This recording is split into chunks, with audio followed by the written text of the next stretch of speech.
It's okay. We're on time. Good evening. I'd like to welcome you to the October 7th, 2025 meeting of the Logan Municipal Council. Our opening ceremony this evening is going to be done by Mark Anderson via a video. He was unable to be here because of an event that cropped up and he had his dates mixed up. So he will be giving our opening via video, and then I will lead us in the Pledge of Allegiance. And again, all of the candidates have been invited to, both council and mayoral candidates have been invited to give an opening during the course of the campaign season. The mayoral candidates were giving an opening, and the council candidates did That's right, and I was 3-minute gone for that. presentation. Thank you. So, But all of us was last. are you 2 weeks able ago. to?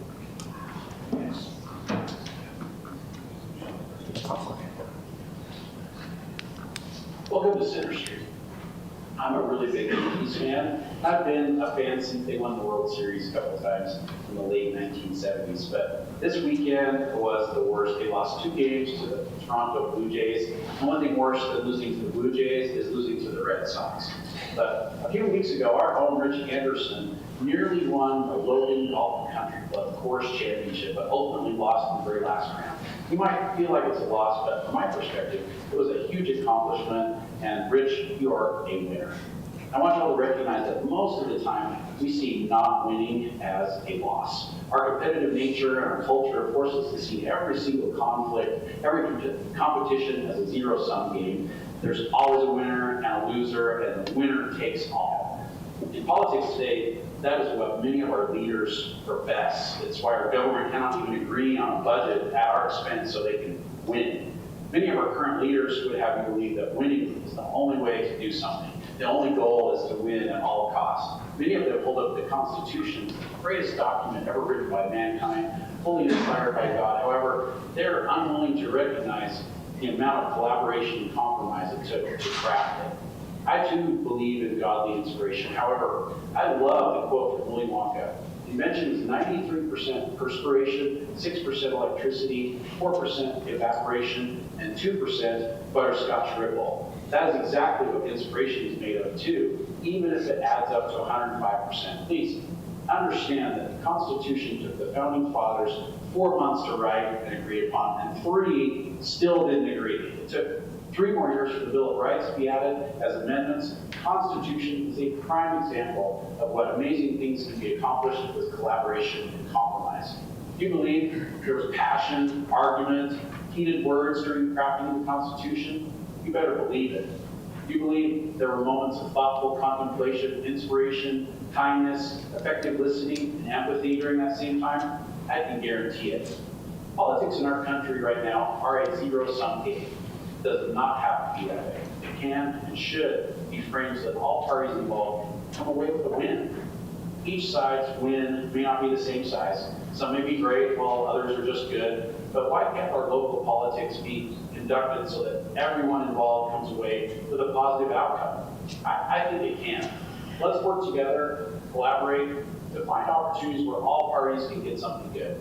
You want a mayor and an administration that calls for collaboration, compromise, is willing to listen, has the curiosity to find true interest behind the conflicts, and wants to find solutions that can make everyone feel like a participant or even a winner, then I'm that person. Now, get out there and vote. Make your mark for mayor. If you will join me in the Pledge of Allegiance, please.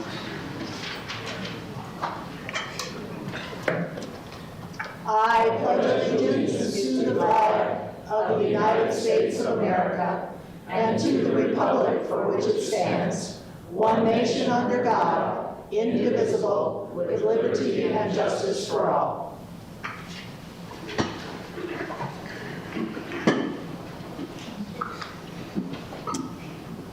We're now at the point in our agenda where we will accept the minutes from the last meeting and approve the agenda for this evening.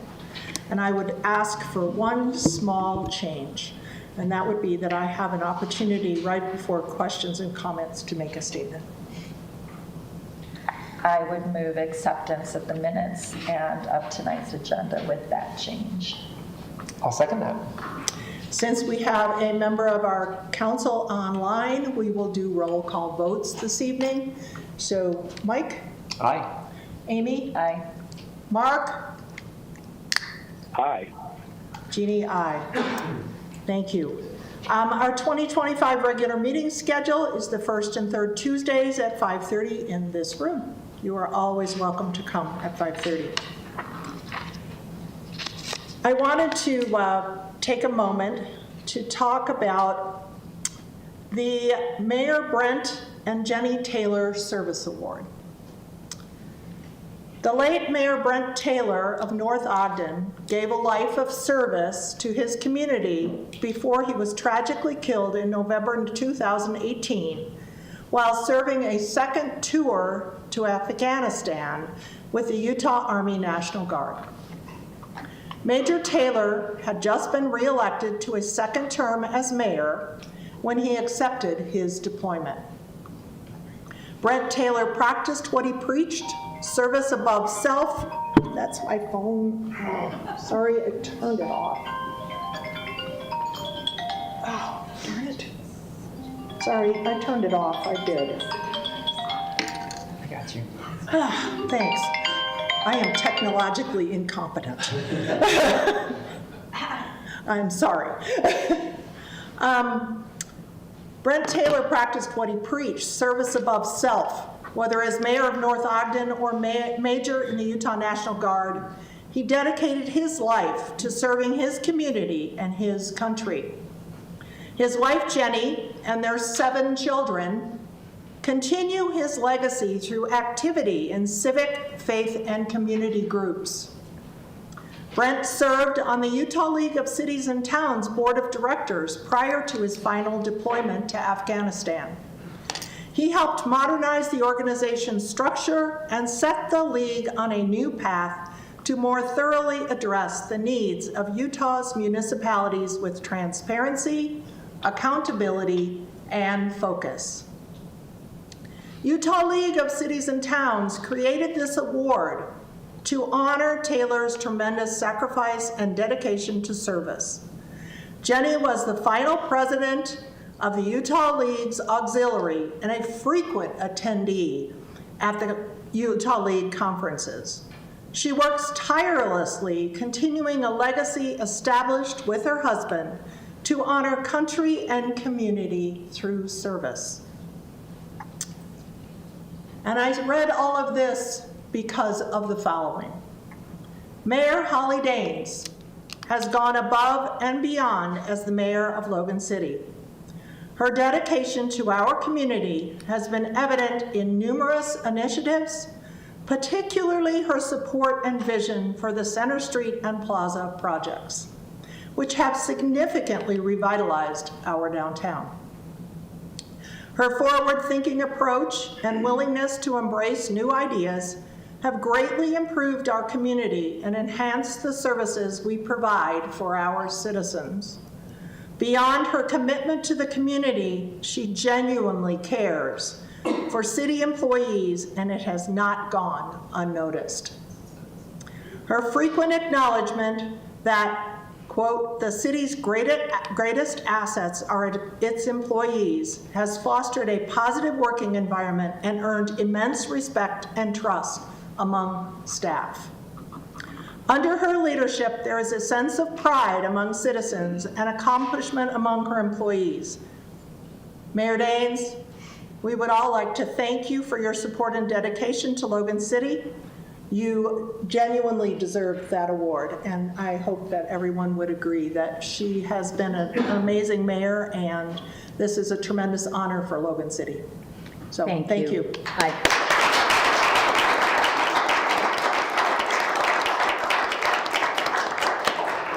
Thank you. I was honored and humbled to receive that award at the conference last week. Again, could have been given to one of many, many elected officials statewide. So I am very grateful for that recognition, and thank you. That was a surprise that you recognized me tonight. So and thank you.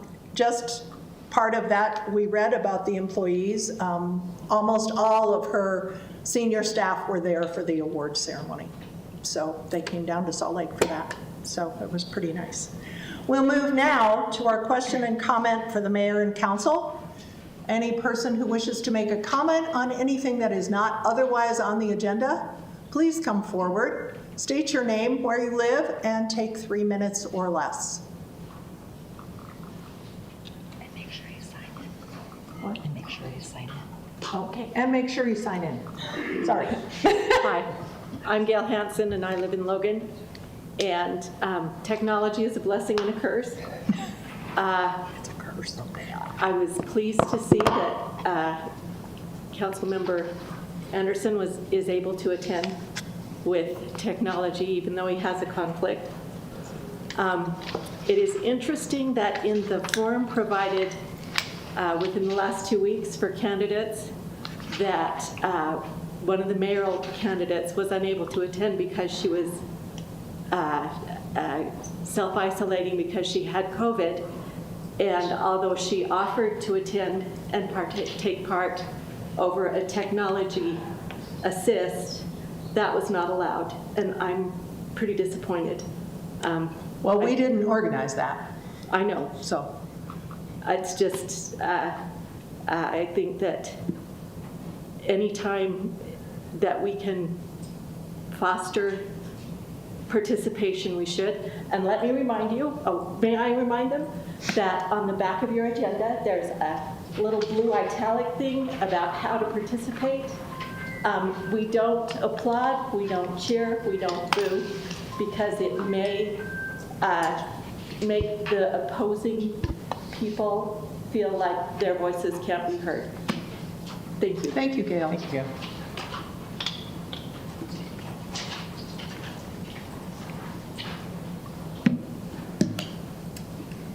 Hi, good evening, Mayor Danes and council members and public who's come today. My name is Stevie Kohler and I'm a resident of Logan. Stevie, are you going to talk about something that's on the agenda? Yes, I'm just Then- coming today to talk about the petition which I emailed the council Right. members last week. You'll have to talk about that when we talk about Great. that particular piece. Wonderful. Thank you so Okay? much. We'll talk about that Thanks. during the public hearing. Okay, Thank you, Stevie. thanks, Stevie. Howdy, Patrick Belmont from Logan. There's a recent meeting at United Nations that a lot of good things came out of. The UN Secretary General called for much more aggressive reductions of fossil fuels. He said, "We know it can be done. China met its 2030 wind and solar targets 6 years ahead of schedule," which is great. India reached 50% electricity capacity from non-fossil sources 5 years early. He pointed to 5 areas that are critical. The first 2 are energy. He specifically pointed to eliminating fossil fuels, supercharging clean energy transition, and redirecting $7 trillion globally in fossil fuel subsidies. And the second one was methane. That's 80% of what natural gas is made out of, which he noted is a potent global heating gas. And he said, drastic cuts in this decade are essential. Drastic cuts in this decade are essential for methane. And those can be achieved quickly and cheaply. Around 100 countries, representing 2/3 of global greenhouse gas emissions, recently committed to accelerated targets at that meeting. Over 100 countries. Several major economies, including China, all the way down to Nigeria, announced economy-wide emissions reduction targets covering all greenhouse gases and all sectors of their economies. It was really an impressive set of commitments, specifically focusing on plans to reduce methane emissions and measures to phase out fossil fuels. Now, of course, commitments are only valuable when groups follow through on them. City Council committed to reducing our fossil fuel emissions in 2016, I believe again in 2017, in resolutions that were passed here. Mayor Daines signed on to the Climate and Clean Air Roadmap for Utah. In buying into these 2 fossil fuel plants, the city has really turned its back on those commitments. And it's really disappointing. Our word is only as good as our follow-through on our commitments. And I really ask you to continue to dig deep, to do better. The concerns about those plants have still never been addressed. And I know it's easier to just move on and try to ignore them, but that's not the way that good governance happens. There are very legitimate concerns that remain unaddressed. Please do better. Patrick, I'd invite you to stay through the rest of the meeting to get to a workshop item 9A when we're considering signing a power purchase agreement for 10 megawatts of solar power with 5 additional megawatts of battery. So I appreciate that. stay and listen to that discussion as well if you'd like I to. appreciate that. The problem is, Yeah, sorry, you know, I should. if we just use that to increase energy demand, we're still putting a lot of carbon pollution in the air. We've already committed to 45 megawatts of carbon pollution for almost the next 30 years. It's really deeply troubling. And we have no off-ramps. So I applaud the efforts that are being made. I don't want to undermine those. It doesn't change the fact that we've made this commitment that is really detrimental and has turned our back on commitments that we made as a city. Thank you. Thank you, Patrick. Excuse me, did you read the back of your agenda? Gail just talked about it. Thank you. Is there anyone else who wishes to speak at this time? Seeing no one, I'll bring it back to the council, and we will move on to the mayor's staff reports. Great. Tonight we have a board appointment to the Golf Advisory Board. Dan Johnson has said he is willing to serve, so I'd like to ask for council ratification to appoint Dan Johnson. This is our former legislator. He served the community in many ways, to the Golf Course Advisory Board. Dan is not here this evening. I don't believe so. Okay. I'll move ratification of appointing Dan Johnson to the Golf Advisory Board. Do you want to second it, Mark, or should I? I'll second. It's been moved and seconded. Amy? Aye. Mike? Aye. Mark? I don't know which one that was. Wasn't sure if that was me or Mike. Aye. Jeannie, aye. Thank you. That carries. Great, thank you very much. Item 6B, we'd just like to ask Dan to come forward and tell us a little bit about a really interesting program that helped the pool provide some adaptive technology that allowed folks with disabilities to get in our deep pool. We had this problem, we couldn't make a piece of equipment work that we'd ordered, and tell us briefly about your program and how it helped us. Yeah, so every state has an assistive technology program. So the Utah Assistive Technology Program is for the state of Utah. We happen to have an office here in Logan, which is a great blessing to the city. The solution that we provided was one where we're able to integrate the existing equipment that was purchased with the pool gutter system that was there. Really, it was just a technological solution that we came in to provide. We do custom solutions, and that's kind of an area that I think I want to use this as an opportunity to outline and express for any future projects, things that go on that are interacting between the city and with someone with disability. We're a great resource for that. We can be very cost savings to the city. And our job is to be aware of all sorts of technologies coming up in the marketplace. So. Great. It's not really something that I expect many other people to be very aware of. That's why I have this job, that's why I do it, so happy to provide that service. So again, this has provided a great chair, so it can be basically take folks with disabilities in and out of the pool. So it's a really great feature. Thank you for your help. Yeah. We just wanted to recognize that. And now item 6C, I know it's an item that's been of interest to lots of folks. We'd like to have Matt Vance come forward. He's the Wilson Neighborhood Chair.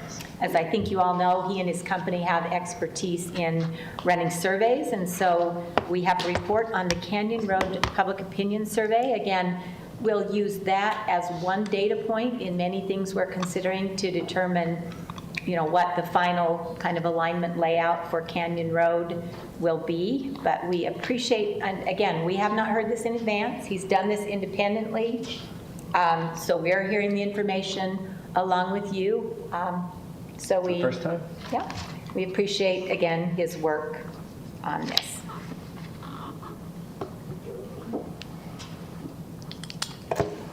Thanks, Mayor, and thanks, City Council. We'll just get the screen shared up here. But yeah, my name's Matt Vance. I'm the Wilson Neighborhood Chair. And like you, I've lived here for, well, I guess everybody has lived here for different amounts of times, but I've lived here for about 15 years. Went to school here. My family's here with our 5 kids. I am a co-founder of this software company, Mobrim. We do feedback management. We do surveys and manage online reviews, and so this was kind of a cool opportunity for me individually to share my professional skill set for something that was a civic project. So really excited to share the results of the survey. And I just wanted to note this was done independently. It was done as a donation, as a public service to the city and the residents. So there's no transaction or anything here that's involved in how the data was or affected the administration of the survey. There were a few comments about the survey itself that I wanted to share just to kind of lay the foundation of how we approached the analysis. There were some comments around the timing of why we were being asked for feedback at this specific time. Some comments saying the survey was not satisfactory or wasn't complete or was leading. Crafting a survey is a professional skill, and there are certain elements to minimize bias and to ensure that you're not asking leading questions, but it's also about not giving options that aren't possible. So the way this is set up, we live in America, free country, very grateful that we're able to say the Pledge of Allegiance and remember that. But these are the decision makers, and they're the public servants, and we have been provided the opportunity to share feedback to help them make the decision. The survey itself isn't a vote. It's not a popular vote. As Mayor said, it's a data point that they have to help them in the decision making, which is a big responsibility that they're shouldering. So as far as the survey goes, I can attest that it was built professionally and only with the options that made sense to include based on the objectives and constraints of the project. And yeah, we'll get through what the findings included. So these are the 3 elements that we'll go through. We'll look at the participation, we'll look at the scored questions, and the comments. So participation, it was open for 3 weeks. We had a total of 821 survey submissions. There were 750 completed surveys of the English version, and then 70 that were partially completed. We had 1 partial submission on the Spanish version of the survey. And then we had several mechanisms for making the survey known to the public, including Facebook posts, some signs placed around the community with QR codes, and it went out on several different email lists. So those were the efforts made to distribute the survey. Participation. So the color coding here is showing the darker the blue is greater representation. So we had about 25% represent this box right here of people in the Wilson neighborhood that have lived here for 20 plus years. That was the largest demographic. And you can see we also had some people that were not current residents but have lived here previously, and not current residents and have never lived here. Between those two, that was about 10% of the total responses, and then the rest were split across the different neighborhoods, with Wilson, where the project is located, being the highest representation. And then across the bottom, you can see the split based on the tenure as a total sum. So 46% of the respondents have lived here 20 plus years. Okay, scored questions, and then stop me if you guys have questions on anything. The first question asks you, or the survey takers, to select up to 3 elements that they felt should be prioritized. This included trees, shared use path for trail connectivity, traffic calming, pedestrian safety, sidewalks, separate bike facilities, consistent streetscape, crosswalks, and parking. And we did a color coding from most mentioned to least mentioned. And you can see how there's a little bit of variance, but the trend is definitely trees is the #1 most important element to respondents. About 29% of the comments or the submissions selected that. And then #2 was the shared use. Parking, we'll get to that in one of the next questions. It was very much not a priority. And then you can see the totals down. Can I ask a question? Yeah. When the respondents in the survey said trees were important, is that any trees? So the exact question itself is right at the top. And that's what they answered, and it was just a checkbox. So not and all they could elements select can up be to included? 3. Okay. Yeah, so it's Okay. construction along Canyon Road must work within the reduced 66-foot right-of-way, so not all elements can be included. Please select up to 3 elements you would like the city to prioritize. Okay, thank you. Yeah, great Good question. clarification. Here's the next one, and this was kind of the big hot topic of road completeness as it fits within the definition. There was a lot of back and forth based on this question from feedback from the Wilson Neighborhood Committee and the city for planning this. And this was the question we landed on. Logan City's code and neighborhood plans reference complete streets and include pedestrian connections, which include sidewalks on both sides of the street. Do you feel Canyon Road is a place where sidewalks on both sides of the road would benefit the community? So this was kind of the, do you want a sidewalk on both sides question, right? And you can see 60% of the respondents said no. We had just one neighborhood, the Wilson, or the Woodruff neighborhood, that was slightly out of that norm, where this was their second most mentioned. And then we had indifferent. So 28% said yes, 12 said indifferent, and 60% said no.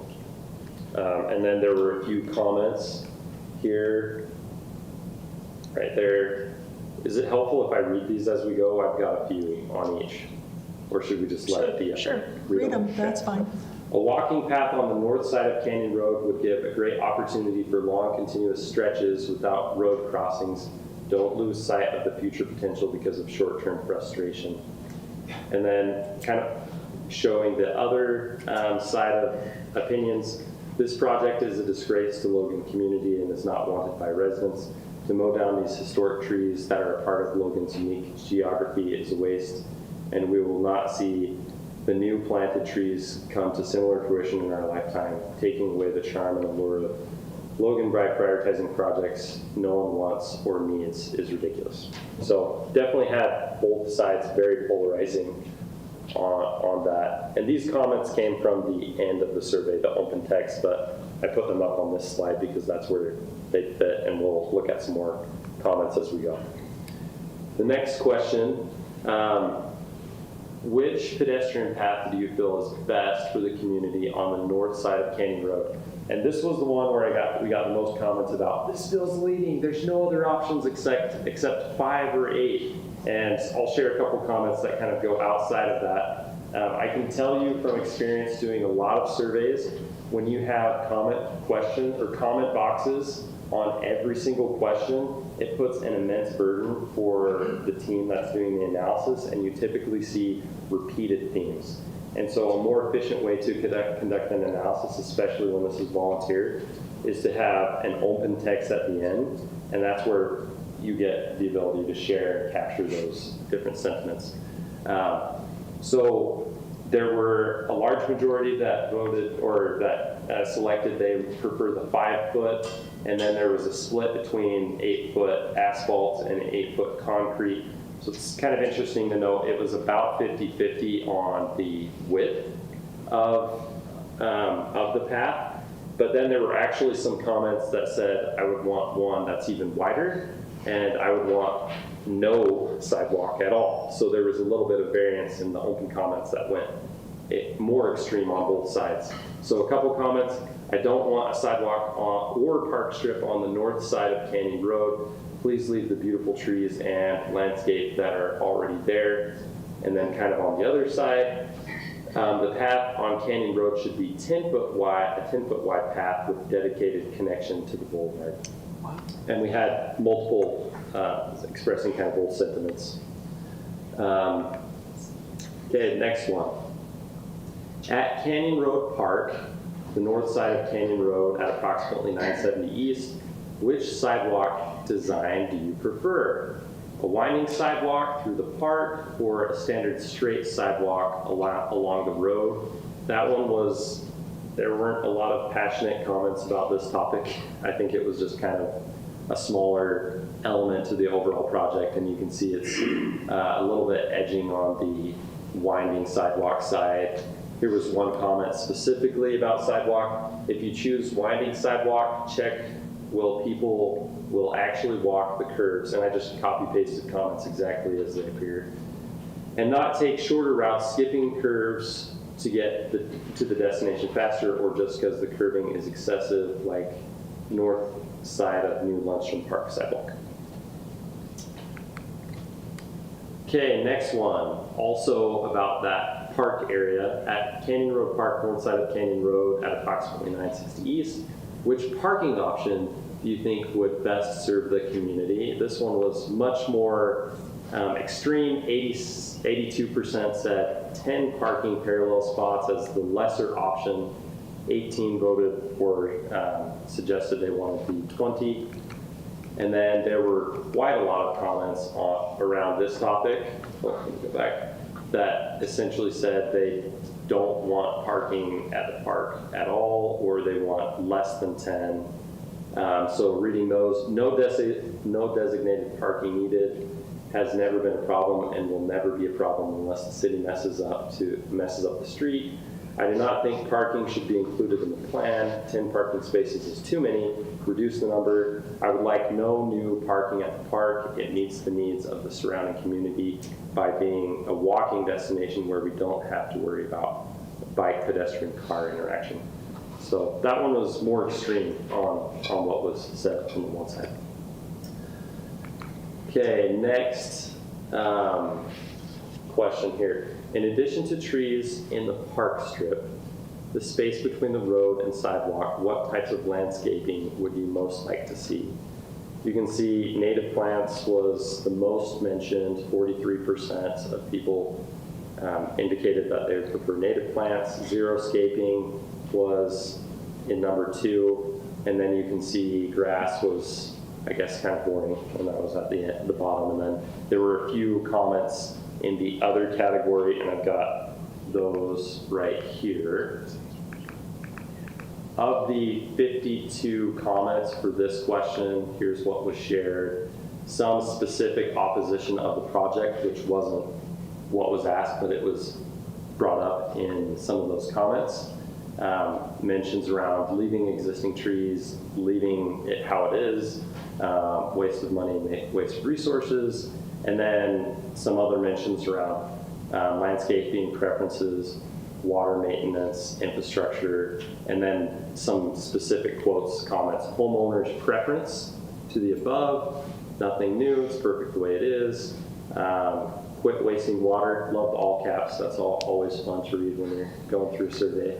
There were a few that made me laugh out loud when I was going through this. So we're sharing all the comments for anyone who wants to read all of them. They will be publicly available so you can dive through them to your heart's content. Rocks, there were mention of rocks, boulders, a couple mentions of that as well. And no park strip, leave it as it is. Okay, we have 2 more questions to the survey that had comments. The first was around trees, and this one had the most. There were over 600 comments around what types of trees. The open comment at the very end only had 403. So the most comments around tree types, which I thought was pretty interesting. By far, the highest priority was shade trees and low water consumption. Those were the 2 elements that mattered most to respondents. Shade and lower water should be prioritized. I trust your judgment as city arborist. Leave the existing trees, and you can see there was opposition to the project on this one as well for the 21% mention of those 621 comments. All of the above, but keep the mature trees currently there as a top priority. Logan has been extremely horrible about killing the majestical trees within the city's boundaries in the past several years, and it has to stop. Anything native, none of these non-native Asian trees, no Bradford pears, please. There were a couple mentions in all caps of that. I don't even know what that tree is. Matt, if I can interrupt, as someone who has Bradford pears in my park strip that the city planted years ago, Okay. I agree with the all caps on that. Okay. Just Do they just have for the lots of official mess that record. comes down, or what? Was that? Lots of mess that comes down? They're or- just a weak, Okay. crappy, stinky tree for the Okay. official record. Okay, so all caps is apparently We don't there. plant It's- anymore. Well, I know we don't plant them anymore. My house is. I like it. And this is the very last question. Do you have any additional comments you'd like to share? Here were the themes. Number one, opposing the north side sidewalk specifically and saving the existing trees. That was about a 50% share of the comments, so around 200 comments. Pedestrian and bike safety was the second most mentioned theme. Traffic calming, cost water project planning, and advocate for south side improvements. And then I just highlighted, do you want me to read? We've got 2 slides. These are kind of some of the opposition ones, and then these are kind of some of the positive ones. I can read them, or we can just, what do you guys want? It's a pretty long list. You want? It's those 2 are the last slides. And we're gonna share this out, but there were lots of comments on both sides, very specific comments. Some that said, don't touch the trees. Others said, cut the trees down. Some said, I want a sidewalk. Some said, I don't want a sidewalk. So this was a polarizing topic, for sure. But yeah, you can see the numbers there.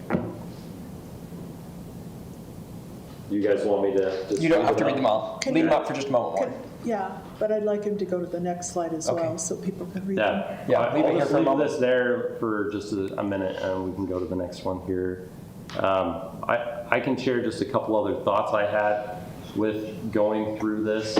I appreciated some of the very detailed comments. There were clearly a lot of thought put into the comments. In my personal opinion, I think you have more influence when you're organized and you have a thoughtful argument to back up your side.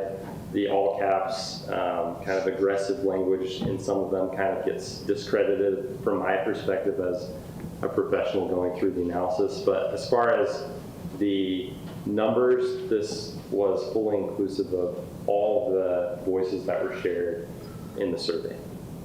Can you go to the next slide for a moment, please? Yes. Thank you.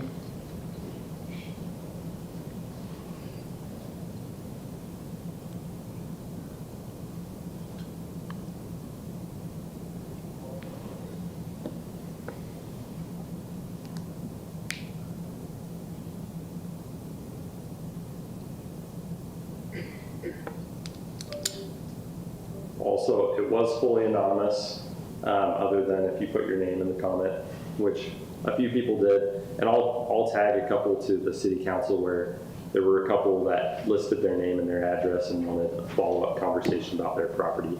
So we'll make sure those get relayed to you. As far as distributing these slides and the full comments, I'll make sure to connect with the city, but I'm sure we can email that out, or what's a good way to make that available to people. I've got just the 2 files. One would be a PDF with this, and another would be an Excel file with all the comments. Yeah, we'll figure out a way to post it as Okay. we have with the other project information so people can go through all the details if they'd like to. Okay, perfect. Thank you for your time and effort on that. We Yeah, truly done. appreciate, again, all the effort. Thank you, Matt. I really, Yeah. I know you only just got elected as the Wilson Neighborhood Chair, and you probably didn't expect to spend weeks working on a survey for us, and it is good truly exercise. appreciated. Thank you. Yeah, but Thanks, Matt. That's the end of the mayor and staff reports.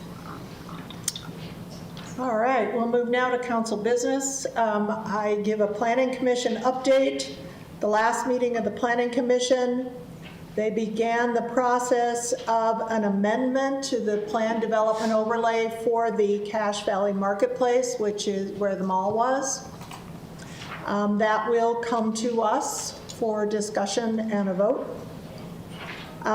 They forward a recommendation of approval and conditionally approved the design review permit for us to review as well. So that will be on our 21st agenda. We also like to let you know what we've been doing in terms of working beyond just our council meetings. So this evening, I will let Amy go first, and then Mike can also talk to us about what he's been doing. Sure. So it was a busy month. Public Art Committee met, but just for people to know, next week we're meeting on Tuesday as a follow-up for looking at the design ideas from the final artists for the Willow Park softball building. So that hopefully that will be decided and we can start looking forward to seeing that next spring in the Willow Park softball complex. Library board, we met. Just a couple highlights from that. For those of you who were at the library last Christmas, the Friends of Logan Library had the train that was running. They are planning on doing that again this year. They're quite excited, and I would just like to again thank those individuals who are willing to become members of the Friends of the Logan Library to help financially support and also support with time and energy, extra things for our beautiful new library.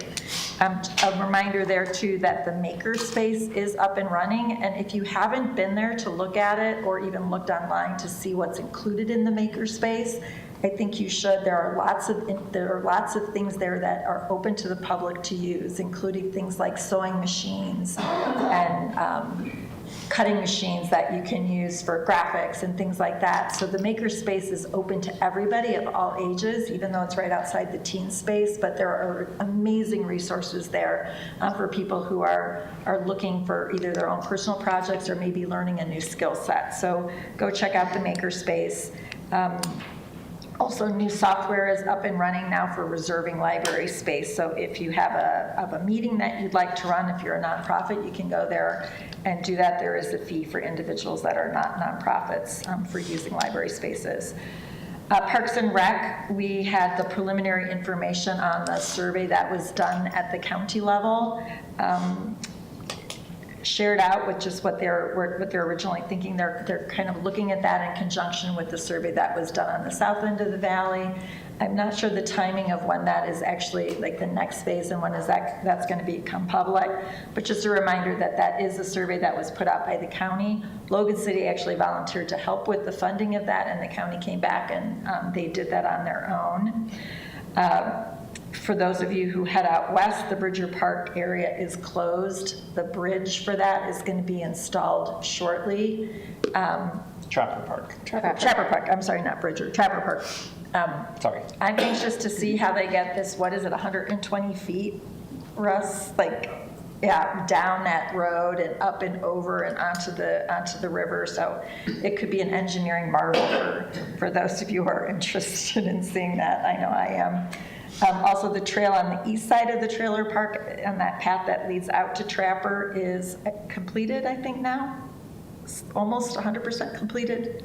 Almost completed, which will give another connection, a nice north-south connection in that area of our city. Mapleview Park with the Logan Outdoor Rec Center is functional. And for those of you who do take advantage of our trail map, an updated trail map is up and out, and you can pick that up and see where all of the wonderful trails are that connect our city together. One other trail issue, the trail 800 East and 1250 North that comes out of the university along that canal path is under construction right now, and so hopefully that'll be done before the end of winter. That's Parks and Rec. From the local homeless council standpoint, there's been several suggested changes for the state action plan that those of us that work in the Bear River area are kind of keeping an eye on. code there, if you may have heard on the news that there's plans to build the campus down in Salt Lake to help address homeless concerns. Those of us that are in what is called the balance of state have some concerns about whether or not funding will still be in place for the services that we provide outside of the Wasatch Front. So we are actively looking at how we can engage with our elected officials to make sure that the continuum of care that supports us is still fully funded, because we do have a homeless problem here, whether people believe it or not. Code Blue, which is when temperatures drop below 18 degrees, starts on the 15th of October and runs through the end of April. So we do have a system in place for Cache County to handle that prior to the opening of the warming center at the end of November. We did have the homeless conference last week, Friday, where people from around the state were brought together to address issues relating those who are unhoused and those who are at risk. I would just like to share a statistic that I learned there. Homelessness for seniors is now up 42% in the state of Utah. So homelessness affects not just, I think, the stereotypical male between 20 and 40, it's children. Cache County School District today told us that last year this time they had 51 students that were identified with McKinney-Vento for being homeless. Same day this year, 85 in Cache County School District. I do not have the statistics for Logan. This is an issue in our community. I'll just leave it at that. Logan Youth City Council met 2 weeks ago. We have a great group of young people. I think some of them are here hanging in the council today. But they are organized. We're excited. I think we're inviting them to march with us in the USU parade for homecoming this year. But they've got some great ideas. It's wonderful to see youth willing to get engaged in civic education and action. So we're looking forward to working with them. That's really Ernesto's gig. I just come along for the ride because I think that high schoolers are awesome human beings. And then finally attended the Utah League of Cities and Towns last week on Wednesday and Thursday. I got a chance to see Mayor Daines receive her award, but just personally attended some sessions on water rate studies, on homelessness, on women in local government, on communication strategies, the idea of a public information officer, shared some cities around the state, shared some innovative housing ordinances, so I'm anxious to talk to Russ and Mike about those. Talked about housing authority, and then interesting also talked about aging in place and how we can make sure that we're incorporating our older adults into our general plan. So that was my 4 weeks that I can remember. Mike? I'll keep mine short. RESAB met 2 weeks ago, and they did an update on the energy efficiency that they've contracted with an outside firm to work with us to do a pilot program. I think you guys have both heard about that, but we're working on doing like custom fit energy efficiency for corporate and commercial clients. I'm looking at Mark too. He can tell me if I'm wrong on this. Contracts are signed. They're looking at the first kind of customers to look at there, and hopefully we should start seeing that up and running very soon. And then there's some project updates that they looked over from Logan City Light and Power, which one of them we'll be looking at today. The audit committee is meeting next week, I believe, so that'll be exciting because I'll have a fun audit committee update for you then. The bicycle. I first. Maybe. We'll arm wrestle for it. The Bicycle and Pedestrian Advisory Committee, I mentioned this 2 weeks ago, is a bicycle and pedestrian committee run by Cache County. And Cache County decided to cancel that about 2 weeks ago. So there is currently no longer a BPAC. And they're hoping that someone will pick up the flag, and they don't have the bandwidth or resources to run it anymore. So that committee is a little bit in limbo at the moment. And then I have attended virtually the Utah League of Cities and Towns Housing Advisory Subgroup twice since I think I last updated. And then I've attended a weekly planning meeting that I believe Mark Anderson has been in, most of them, with a group called United Today, Stronger Tomorrow, and they are planning a listening session in Logan next, I should look at what date, Wednesday, October. It's next Wednesday. Sorry, was that Mark? I said it's next Wednesday. Yeah, Sorry. Wednesday, October 15th from 6 to 8 p.m. at the Logan Library. And I know I'm planning to be there. I believe Mark's going to be there. I'm assuming some others of us will They'd be like an there. RSVP. Yes, you can sign up on their website and social media and other things. So if you want information on that, you're welcome to email me too. But those are kind of my big ones that I have done. Perfect. Thank you. Thank you. Ernesto Lopez is not here today. He is working in Moab. So he will have to tell us what he's been up to the next time. We'll move now to our action items.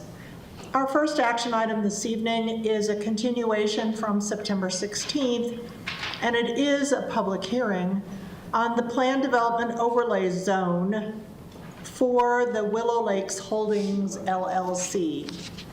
I'm going to turn the time over to Russ to kind of go over what has been decided and changed, and then we'll go from there.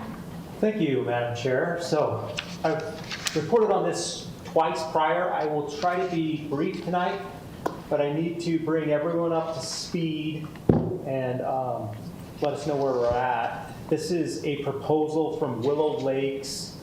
It actually started about a year ago. It went through the plan development overlay process as a concept phase, went back through, tried a different alternative after they modified their application, and now they're back to the plan development overlay, but it's a little bit different than the original. And Russ, could I interrupt you just for a second? The remainder of the project is already approved. This is only one small segment of that particular project. And several parts of that project have already been platted and houses are under construction. Is that correct? That is correct. I have a slide that will show that in more detail. Thank you. We are only dealing with phase 5. It's a 12-acre area. And the Willow Lakes project is approximately 11th south and 1400 west. They've constructed 2 artificial lakes, and they are almost full now. They've been filling those. The area is zoned NR6. The long-range plan is single-family, and the Woodruff plan is also single-family. Here's a picture from about 2 weeks ago. This is their larger lake. You see the Wellsville Mountains in the back. That's looking west. This is the intersection of 1400 West and 11th South. This is looking north on 1400 West, which is a roadway of discussion in just a minute. And then this is looking west down 11th South, which intersects with 10th West. So here's the map I was talking about. So they've been approved for phases 1 through 4. And they're working on their final plats for phases 1 through 4. All of those phases are single-family detached residential home sites. You can see the 2 large lakes there and the different phases in colors. Phase 5 is the area highlighted in red, and again, it is 12 acres. There's basically 3 or 5 sections to phase 5, sorry. The first section is what they're proposing as a boat club, fitness center, event center. Area 2 would be short-term rental homes along the beach. Area 3 is additional single-family lots. Area 4 is multifamily. These are what they're calling mansion home fourplexes, so they look like one big mansion home, but there's actually 4 units inside. And then area 5 along 10th West would be a 60-bed assisted living center. Just some conceptual plans here showing the layout, all beachfront. They have a wide variety of amenities. They can explain them in more detail. Here's some renderings of what the boat club and fitness center may look like. The beach homes, again, these are short-term rental, single family and multifamily, and then the assisted living center. If approved, this is what the zoning map would look like, as this is an overlay zone that sits on top of the NR6 zone. As part of the overlay zone, though, it allows more than what is normally allowed in NR6. And it's spelled out that it would allow all of those things that I just went over. When we met 2 weeks ago, the crux of the issue was the additional development requirements. So as part of the plan development overlay, the city has the opportunity to add additional development requirements. And those weren't detailed enough when we met last time. And so staff, as well as Councilmember Johnson and Simmons, have met with the applicants multiple times now. And we have started here, and we got much closer together on exactly what those requirements would be. They center around road improvements along 1400 West. And this area is basically two sections. So the lower section, which is the solid red line, is already constructed. The northern section is not constructed. However, the right-of-way is already in place. And then the proposed cross sections in this area is approximately a 41-foot improvement. The long-range transportation plan shows this to be a larger category road, but at this time, the city feels like an incremental, smaller road is appropriate, and then eventually it would widen out and based on transportation long-range plan. So the 41-foot would essentially be 2 lanes for cars to go north and southbound, and then a wider area on the west side of the road that could accommodate multiple use, walking or biking, with a raised kind of median buffer area there for safety and protection. The lower section is already built at 38. It actually fits just the same, except for you take out the 2-foot shoulders and you replace them with the curb and gutter. But it's 2 lanes of travel as well as that multi-use trail on the left. The other area of conversation was the trails. And this graphic shows some of the existing trails. Councilmember Anderson was talking about these trails just a moment ago, but this is where that new bridge is going to be delicately placed on the river at the northwest side of Delicately? Tracker Park. Yes, it has to be delicate. We don't want to break it. The solid green lines are the existing trails. So this is the Trapper Park Trail that ties into Rendezvous Park and heads north through Logan River. This trail goes down to the Nibley Firefly Park. This is the trail that's almost complete. It goes down to 1800 South. And when Willow Lakes was originally sold, the city purchased a conservation easement along the north side of the Logan River with the intention of, first and foremost, keeping it native and structure-free, but also the opportunity to build some trails through this conservation easement. And so that's kind of illustrated in this slide as this dashed green line that follows the general alignment of the river along the north side. That conservation easement is about 50 acres in size. As part of the Willow Lakes plan, there was mitigation needed for wetlands. Some of that mitigation was placed in the conservation easement, which was allowed in the agreement. This illustrates some of their wetland mitigation. So these areas here that were where building lots were going to be placed were replaced down into these areas along the river. The applicant provided an exhibit on trails and how they thought things should be kind of laid out in a line. Staff looked over that and eliminated some of these sections, and essentially we came up with this, which is broken up into 4 sections. So The western section, or the yellow line, would be section 1 and 2, and it's about 4,400 linear feet. You can see where it ties into Trapper Park and that new delicately placed bridge.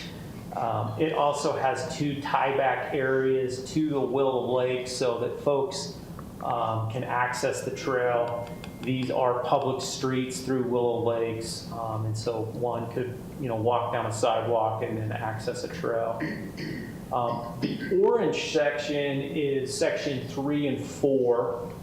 This section is more difficult to build because of the amount of mitigation in this area. It's going to require a second wetland mitigation to try and get the trail into this area. This trail section would add redundancy and allow a connection back to 10th West Bridge, which could get you across the bridge and then back onto the Logan Riverwalk Trail. It also has an additional tie-in to Willow Lakes at this point, which would be closer proximity to the Phase 5 area. So the Phase 5 area is up here.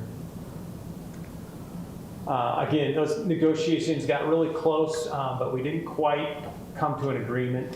The applicant has not been given a chance to fully utilize their public comment, as they didn't last time, and so I'm looking forward to hearing what they have to say tonight. And I am happy to answer any questions at this point. So Russ, the overlay that we have in front of us is the agreed upon or the partially agreed upon, for those who might have read it? Yeah, and so as you two were in the meetings, the city basically said that we would participate in the construction of section 1 and 2 at an amount of 50% of the cost of the trail, or not to exceed $600,000.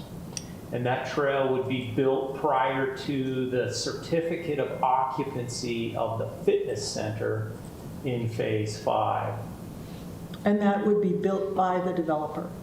Built by the developer. To city spec. To city spec.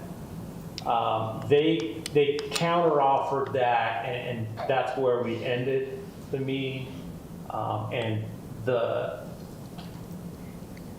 ordinance that is in the packet represents what the city proposed to the developer at the first of that meeting. Okay. So, any other questions? I don't have any, but I don't know. Mark, do you have any questions? You notice how I look up. Just that, I just want to make sure that the developer is like in concurrence with this plan that we've come up with. I think we're about to find out. And they were in all the meetings that Yes. Jeannie and I attended with staff. Yes. Right. So, okay, any So comment? I just have a comment, which I think for those who are here that may not know, you talked about they went through the overlay process. There was a specific meeting with the neighborhood as part of this overlay. So this is not just information that came out of community development, planning commission, and council, but there was two meetings, I believe, correct, with the neighborhood about the Willow Lakes overlay. You are correct. I know there was one at the Woodruff Elementary School that I attended. I'm not sure if there was two neighborhood meetings? Yeah. Okay, Yeah, so there one was two. a couple of years ago. Yeah, so I think it's important for people to recognize that involvement has been occurring with the citizens. Yes. On this process too. It's not just been a staff and council discussion. Correct. Thank you.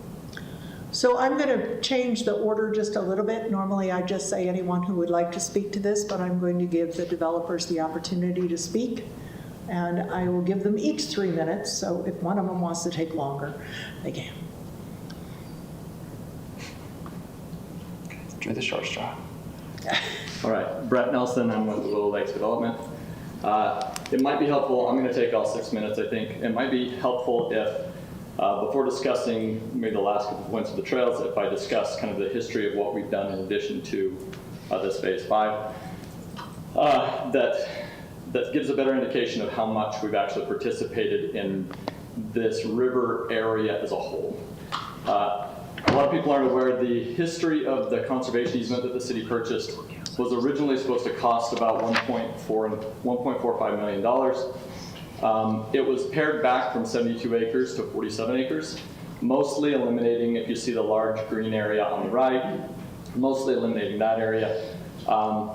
We, as a development, basically paid the previous landowner for that land and donated it back in a separate easement to restore the easement back to its 71-ish acres it ended up at no cost, no additional cost to the city. So that effectively cost us, but saved the city and the grant about $500,000.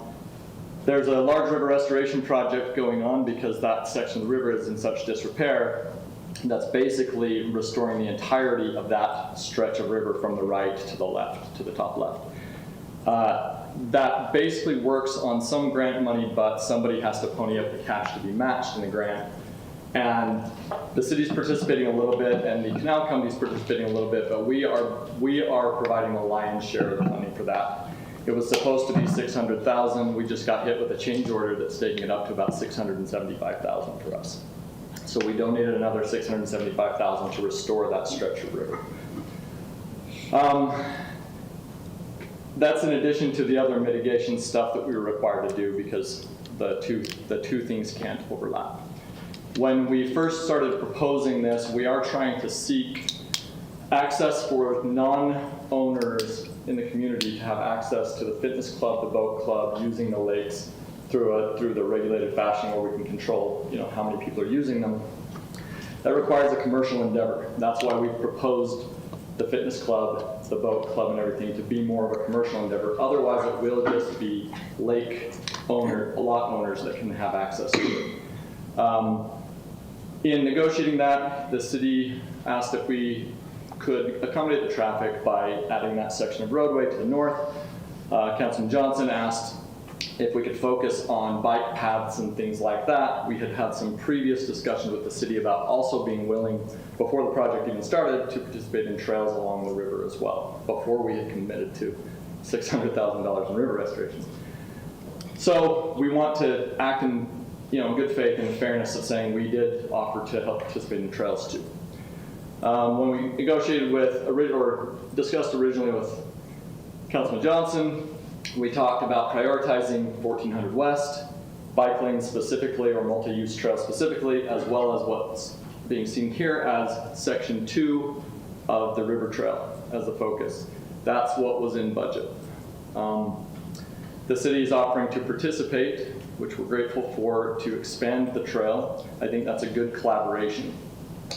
The only part that we're apart on, we fully agree to the 1400 West. It is a big expense, especially with the amount of curbing and everything that has been specified. We originally suggested that the trail limitation for our budget, originally we said it was going to be about $600,000 for all of the roadways, trails, and everything. The roadway is going to cost a few $100,000. That's taking it up well beyond. We said in good faith we'll stick to $500,000 that we originally proposed on trails.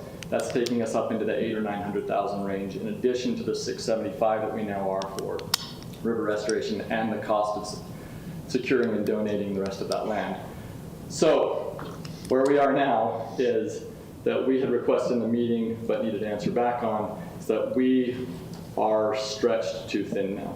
At $500,000 for trails, that's all we can do. That section of trail we've estimated out at a cost, doing the best we can, at about $1.25 million. That leaves us about $150 short between $600 and the $500 we can do. Our proposal would be either some provision in the language that says the city can find another $150 and we'll do the entirety of the 4,400 lineal feet, or the lineal feet will be pared back by 10%. Or, if it really makes sense, we can say the lineal feet will be pared back by 15%, and that last 15% will be constructed as a temporary, say, composed aggregate to a reasonable standard so it will hold up over time, which would probably, to hold up the longest, be in the upper left side. Those would be our proposals to kind of find that ground where we can stay. We just, with all that we've done on that river and everything, 500,000 per trails is basically us crying at that point. It just doesn't make sense. Is there any questions for me, or do we want to do that, or I don't want to take more than 6 minutes. You're the chair. Do you want to have discussion, or do we want to open it up to? We're going to open it up. Okay. Let's open it up for public comment, and then if we have any questions, I'll bring you back. Great. Thank you, Brett. If there is anyone who would like to make a public comment regarding this proposal, please come forward, state your name, where you live, and take 3 minutes or less. It's a race. Josh Mahler from Logan. You knew this was coming. Anyway, the trails and all that stuff. I'm more concerned about Phase 5, Area 5, with the assisted livings. I find it discrimination to be putting assisted living people on the outskirts of there. If they want to go, maybe they want to go enjoy the lake. I mean, they get a wheelchair down there. You guys got, you know, carts that you can take them in there. It's a long stretch. We're talking about disabled people. So, I mean, I started this off wrong. First off, I wanted to say that with the last comments that were made about assisted living people, I'm not against having something like that there, you know, in this community. I am really concerned about having it on 10th North and away from everything. It should be closer to where they can, you know, some of them can enjoy the lake, that they can enjoy the facilities of the, you know, the main building. When I made those comments about stacking bodies, you know, I'm sorry, but that's what it feels like. I think you guys can do better. Maybe on the west end of, you know, the part of number 3, putting something there. But this, it just keeps you know, sorry, take a breath. It just keeps bugging me that you're putting 60 beds right on tip. Those people they deserve better than to be used as, you know, just, you know, more than just a commodity to the whole project. So if you can, do better with that. Thank you, Josh. Well, I can't disagree with Josh. Dr. Gilios, I'm worrying about the funding for the assisted living. I'm worried about the fact, is it going to be basically just those who can afford, or is it going to be people who are on Medicare and Medicaid? How are they funding the facility itself? Where is it going to, what Josh said about how is it going to utilize the space for those who are living there? And how are they going to do outreach for that assisted living? Because that takes a lot of, as maybe some of you already know, that takes a lot of communicating with other facilities, communicating with state and national programs to make sure that everything is lined up correctly. They can't just say it's an assisted living unless they have made the proper procedures to make sure that those people who would be helped there or living there would be eligible for whatever programs they have. And that's important to make sure that everything is connected. Without that, I mean, all of us who are past a certain age are easily on Medicare. Many are also on Medicaid, and they have no extra income to make sure that everything is working for them. Is this facility going to accept that, or is it going to ask for further monetary adjustments that the people or their families will have to make? I'm really concerned about that. I was on the Community Health Council for a number of years when it was run by Sunshine Terrace, and we know how we were taught how difficult it is to make those needs met for everybody, and to make sure that their needs as a facility were met so that they could continue the assistance. And these are questions I haven't heard answered at all about how they're going to make this work. It is expensive to have an assisted living center.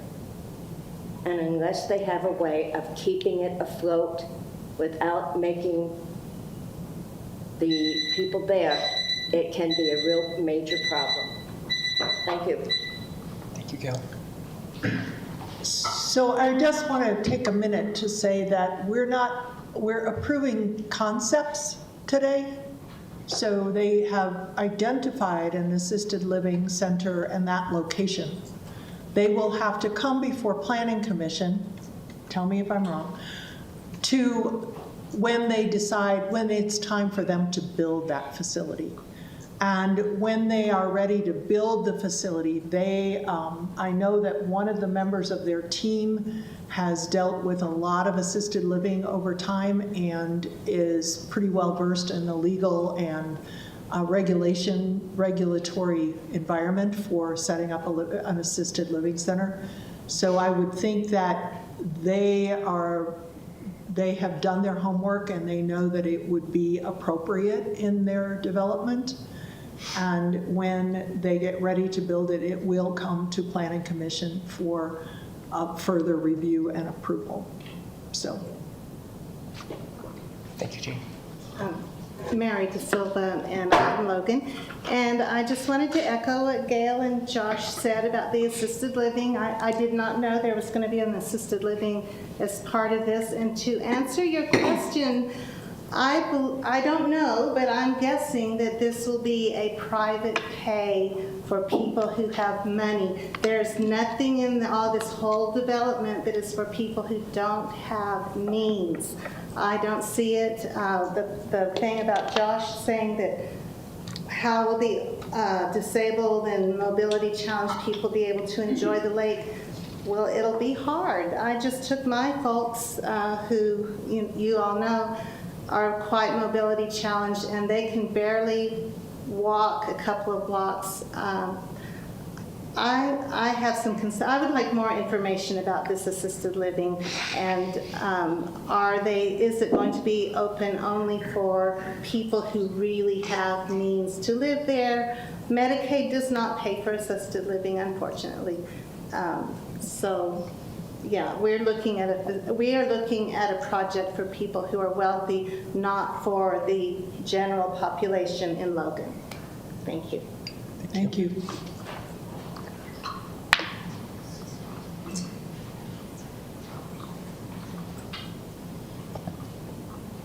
My name is Linda Johnson and I live in Logan.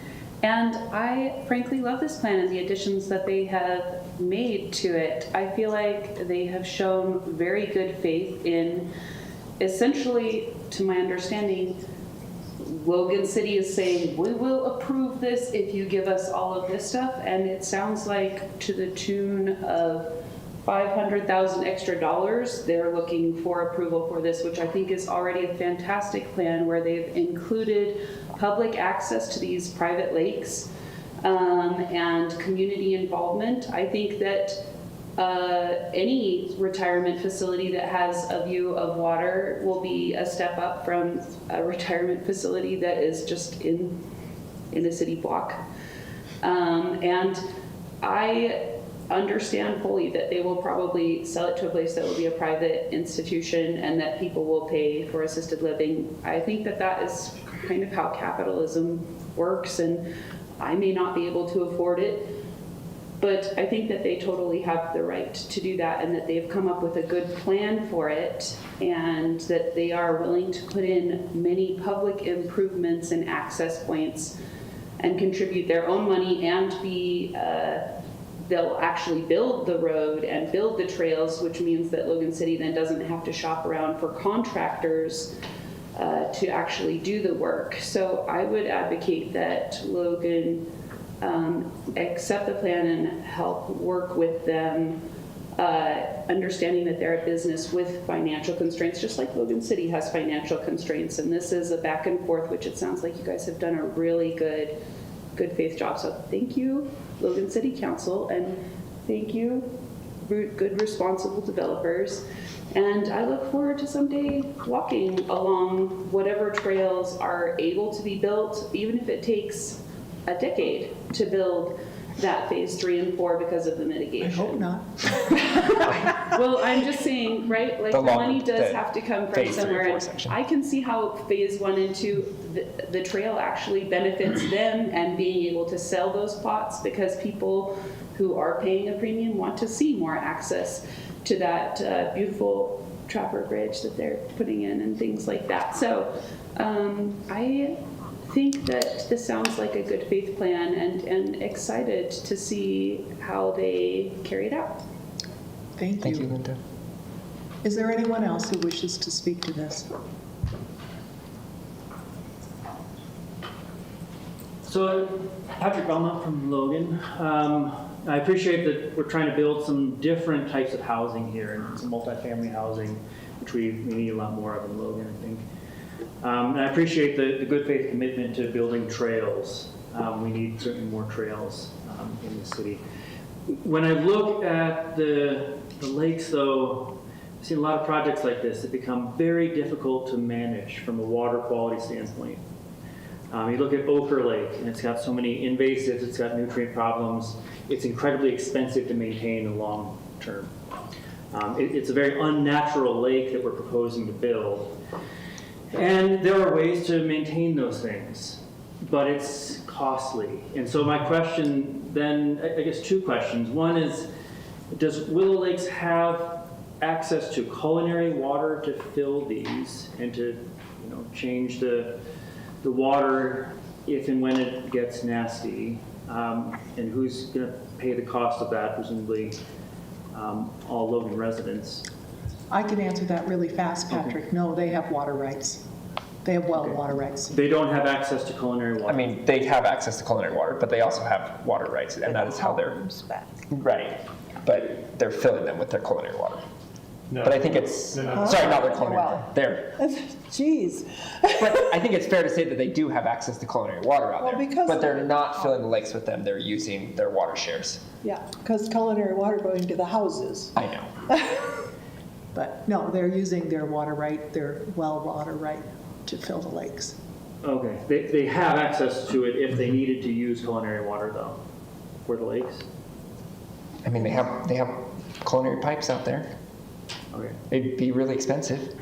Yeah. Obscenely expensive. But that's my whole point. I'm worried about this thing called entropy, that everything breaks down, right? Everything requires a lot of maintenance. These are going to require a lot of maintenance. And so my other question is, when the costs for these get really expensive to maintain, who is going to cover those costs, or where do other corners get cut? They have an HOA. What's that? They have an HOA. Okay, yeah. I wonder if people who are buying into these properties understand those risks, though. Don't know the answer to that. Yeah, those are my concerns. Okay, thank you. Thanks, Patrick. Is there anyone else who wishes to speak to this? Okay, let's bring it back to us to figure out what we're doing here. You're looking at me, so I'll take this off unless Mark has comments before I. Can I ask a question Yes. first? So I know on the phase on the east side before the mansion homes, can you give me a little bit more context of how many units are? I know I can read this again, but East of the assisted living? No, West of the mansion homes. the mansion homes that are east of the Okay. project. So- What's the 5 mansion Five, homes okay. at 4 units each is 20 total multifamily Okay. units. Thanks. And the setback for those now is going to line up with the single-family homes to the west? Yes, so that That's a setback change. bumped up Okay. to 25 Okay. as per Councilmember Simmons. So those will resemble the single-family homes in all aspects except the size, and that they look like single-family Yeah. homes, but they're multifamily? Correct. Okay, thank you. That was my question. So, the developer proposed, Mark, do you have any comments starting off? I'm sorry. I don't. My questions were answered, so I'm good. Okay. The developer proposed reducing the required building of the trail by 10%. And I know in the conversations we had, Russ often says, we build it as far as we can with the money we have. So are we interested in reducing that 10% and including it in the agreement? I think that's one place we can start. Yeah. I know there. And we can stipulate that they go one direction or whatever we want to do. Yeah, I know in our discussions we had with the developer, the initial area we looked at reducing was the tail up in that northwest corner, so the trail would end at the connection point at the spillway there. So just taking off that little yellow tail that Russ is nicely circling for us with his mouse, which, if I'm not mistaken, reduced, Russ, correct me if I'm wrong, that reduced the cost by $60,000 or so, which got us closer because we're short 150,000, and if we reduce that, we're down to 90,000 that we're short. And what's to the northwest that's unincorporated, correct? It's currently unincorporated. The Logan River runs up there and then meets the. And it would be impacted by setbacks and easements that, as those things are brought into Logan, But yeah, if they everything- choose to become part of Logan. Everything northwest up to 6 South Park is still unincorporated. But And that the is- plan is to run the trail there eventually, but it's an easy place to cut. We still need to either find $90,000 between our budget and their budget, or find some other way to reduce trail width, reduce trail cross-section, reduce trail length, something. So what would you like to do? You're asking me. Pull $90,000 out of the air, does that work? No, it doesn't. Not today. That's what my wife says.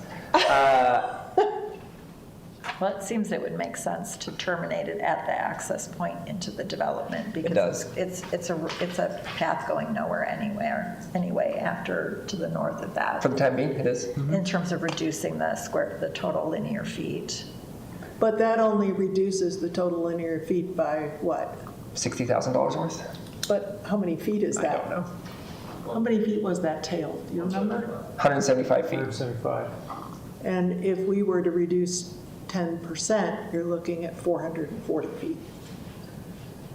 Yeah, I mean, we need to find another 250 feet somewhere. So I guess I'm not clear on what the 15% is temporary. Is that the entire 4,000 or is that just a section of it that would then be the? That would be put in as gravel.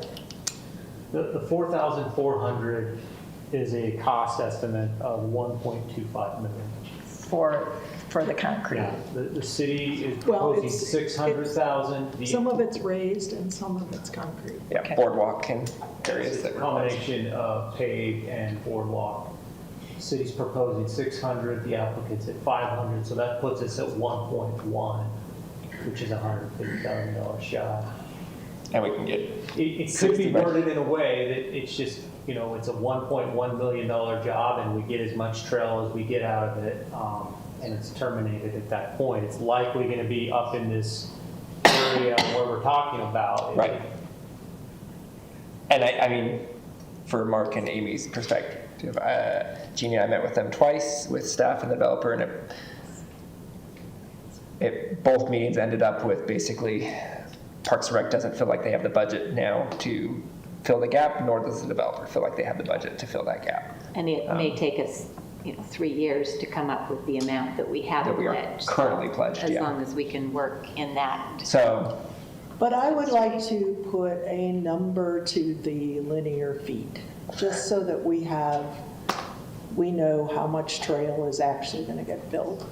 Well, it kind of Hard partly to do. depends on the cost. And again, there will be some boardwalk through there because of the wetland area, which is more expensive. It's just, But the cost estimate included all of that. again, it's an estimate right now. So it could go down or up.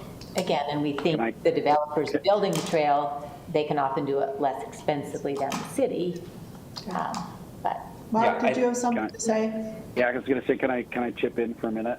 The whole reason we did the overlay was so that we have some flexibility with zoning and what we're able to approve, and to get some nice amenities and some concessions from the developer. I think they have done a very good job of cooperating and collaborating with us on this plan. And at a certain point, everybody just kind of runs out of money. I think they've really put forth a good effort and shown a willingness to participate. And if half the trail or 3/4 of the trail is the best we can do, we will find some money to finish it. It might not be tomorrow, it might be next year, but I really like what we've been able to get, and hopefully we will both come out of this with a smile on our face and a project that we're really happy with. Do you have any priority on what pieces of the trail you want to prioritize? I really don't at this moment, so I'm just happy we can get some help from them, because otherwise the entire burden of this is on the city.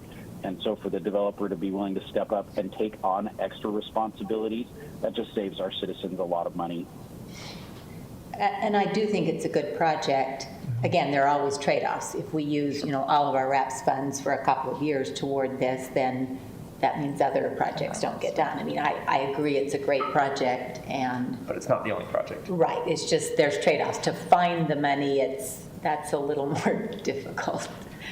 Well, I think circling back to the biggest part of the overlay, though, is are we all comfortable with the commercial, the short-term rental, the mansion homes, the single-family lots, and the commercial designated as an assisted living? Because that's ultimately the true overlay that we're approving in terms of the, like Mark's point.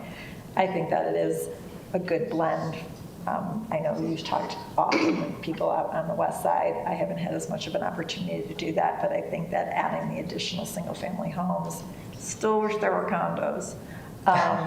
But the mansion homes, which I think is that missing middle that we talk about often in city planning right now, to have those to show those as an example of how that can work in a development. I think it would be a really healthy. And, I think as we see the gray tsunami coming, we are going to need more individuals and families who are looking for assisted living spaces. And there really is nothing out in that section of Logan in terms of options. The interesting thing to me about how they've conceptualized this is you have one phase of life where you're living in the big house. The next phase of life, you might live in one of the smaller houses. And the next phase of life, you might live in a condo. And the last phase of life, you might live in the assisted living. So it could be a full life cycle development. So I'll just say I'm on board with the proposed housing zoning changes and the inclusion of commercial in this project, because that is a change from the plan. So I would endorse that. And I think when it comes to the trail, just looking at this off the top of my head, and I'm sure things will change, but I think the key would just be making sure that always that access from Trapper Park is included in it, and whether the trail goes to the east to connect into their development or the trail goes to the west to connect into the development.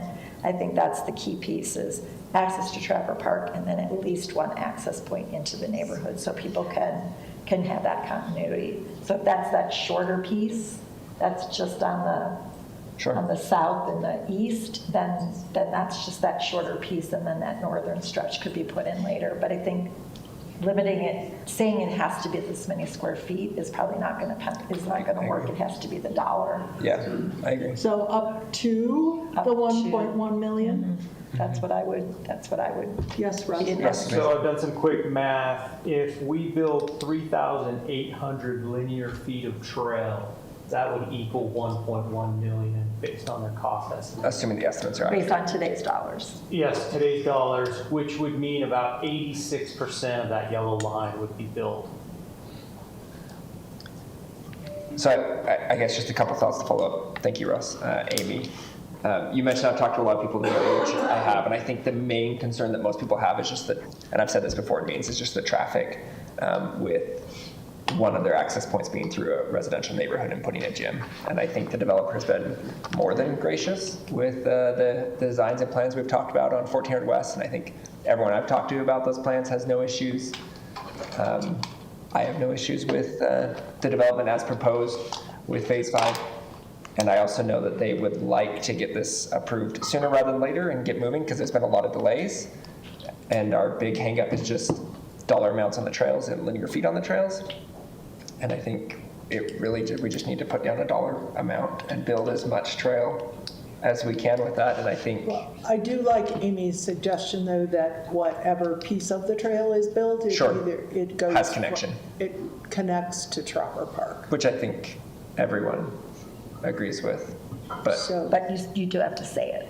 Do we have to put that in this? Yes. Or is that becoming the development agreement that's designed later on? I mean, yeah, I know Craig loves to write code on the fly while we all talk.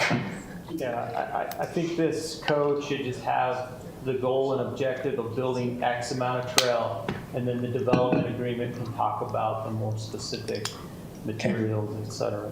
Sure. So you would like a dollar amount or a linear foot amount? Well, Section A talks about linear feet, Section C talks about dollar amount. I don't think we need to change Section C because our contribution remains. I think if we simply change Section A to go from 4,400 to 3,800. And I would change the 2 tieback requirement just in case it doesn't go that far. Yes, that's a good point. So I would say. But keep 1 tieback. Shall have a minimum of 1, or I don't know how to phrase that, but I think, again, understanding that things could implement it, I think it shall have a minimum of 1 tieback section or something, I don't know. tie back to the neighborhood? Tie back to the Willow To Trapper Park Drive, and then. because that's Willow written Drive. in there. I'm just concerned that we might not get that far to have a second one. Yeah. Based on the dollars. Before we go, Mark, are you okay with that? That works for me. Okay. I'm going to, again, break with tradition and allow the developer to come back up and say whether they agree with it or not. Sure.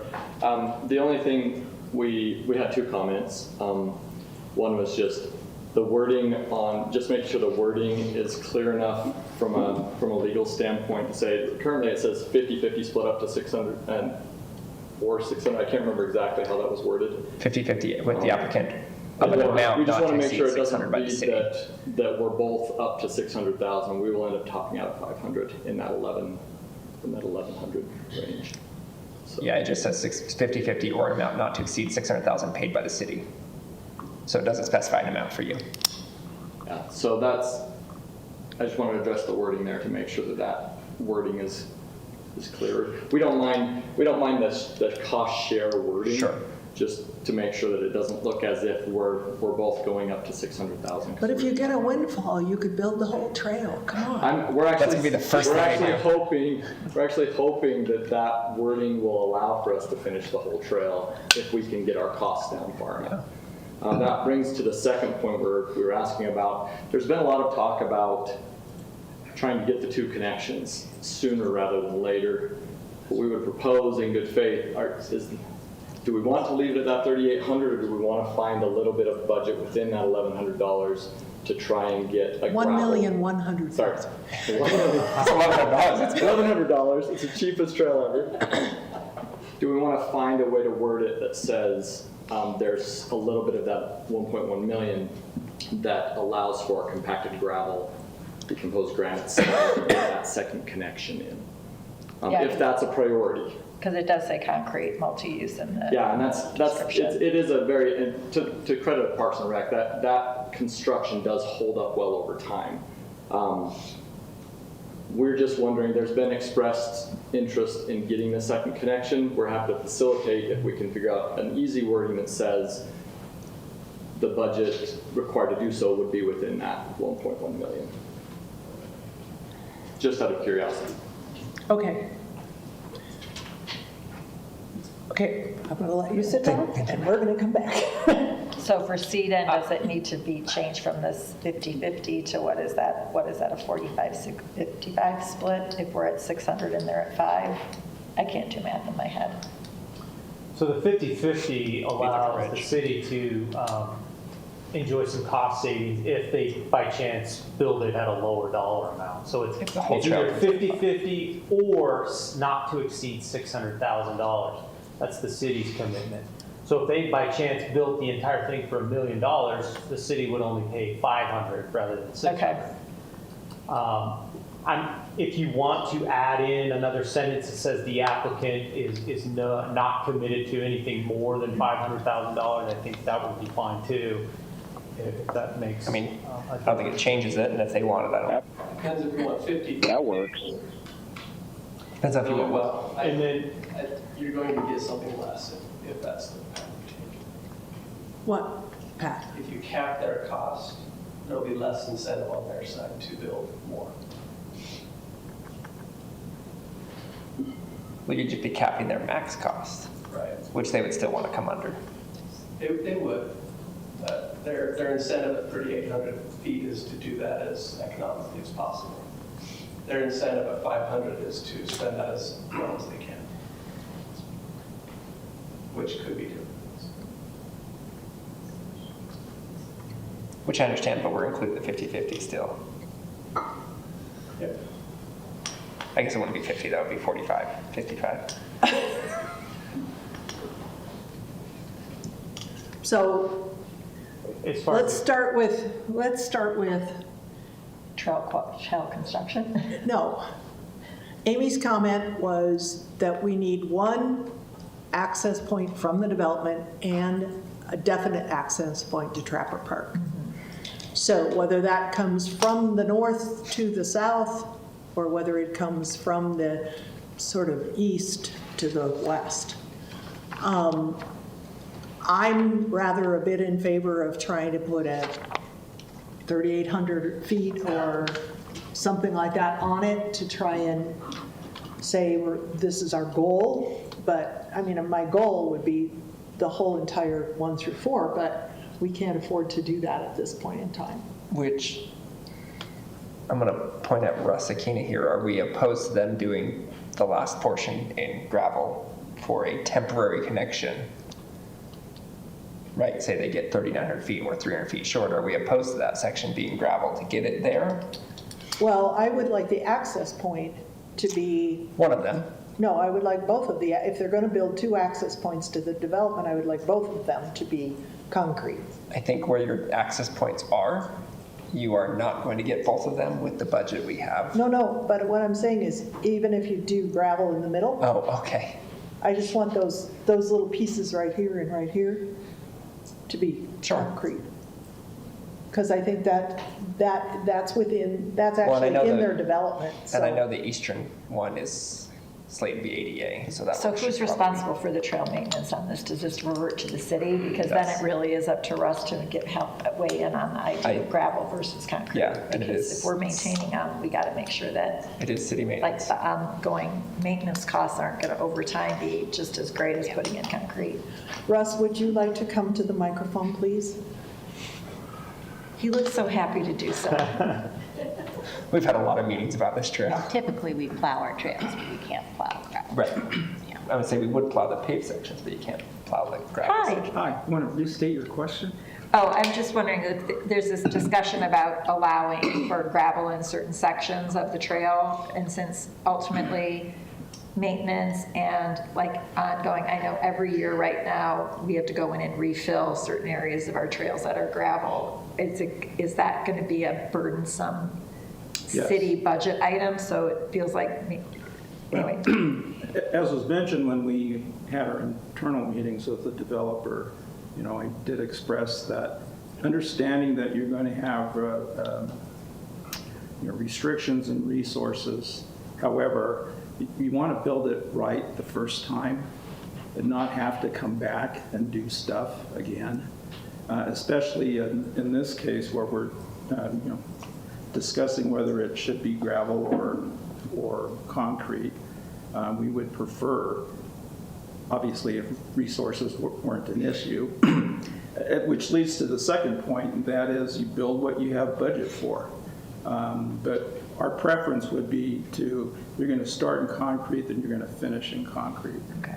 That's our So, preference. and you are okay with the fact that it could be that they end up right where that arrow is, that's And in the trail section ends. 1 and 2, and it ends right there. Yeah. So all along, ever since the formation of the conservation easement, our intent was to be able to leave Trapper Park and go downstream or northwest along the river corridor in some fashion. And because it's a public trail, and if access is being given through the subdivision, what seems to make the most sense from our perspective, Parks and Recreation perspective, is connecting from Trapper Park to the access into the subdivision at the northwest end there.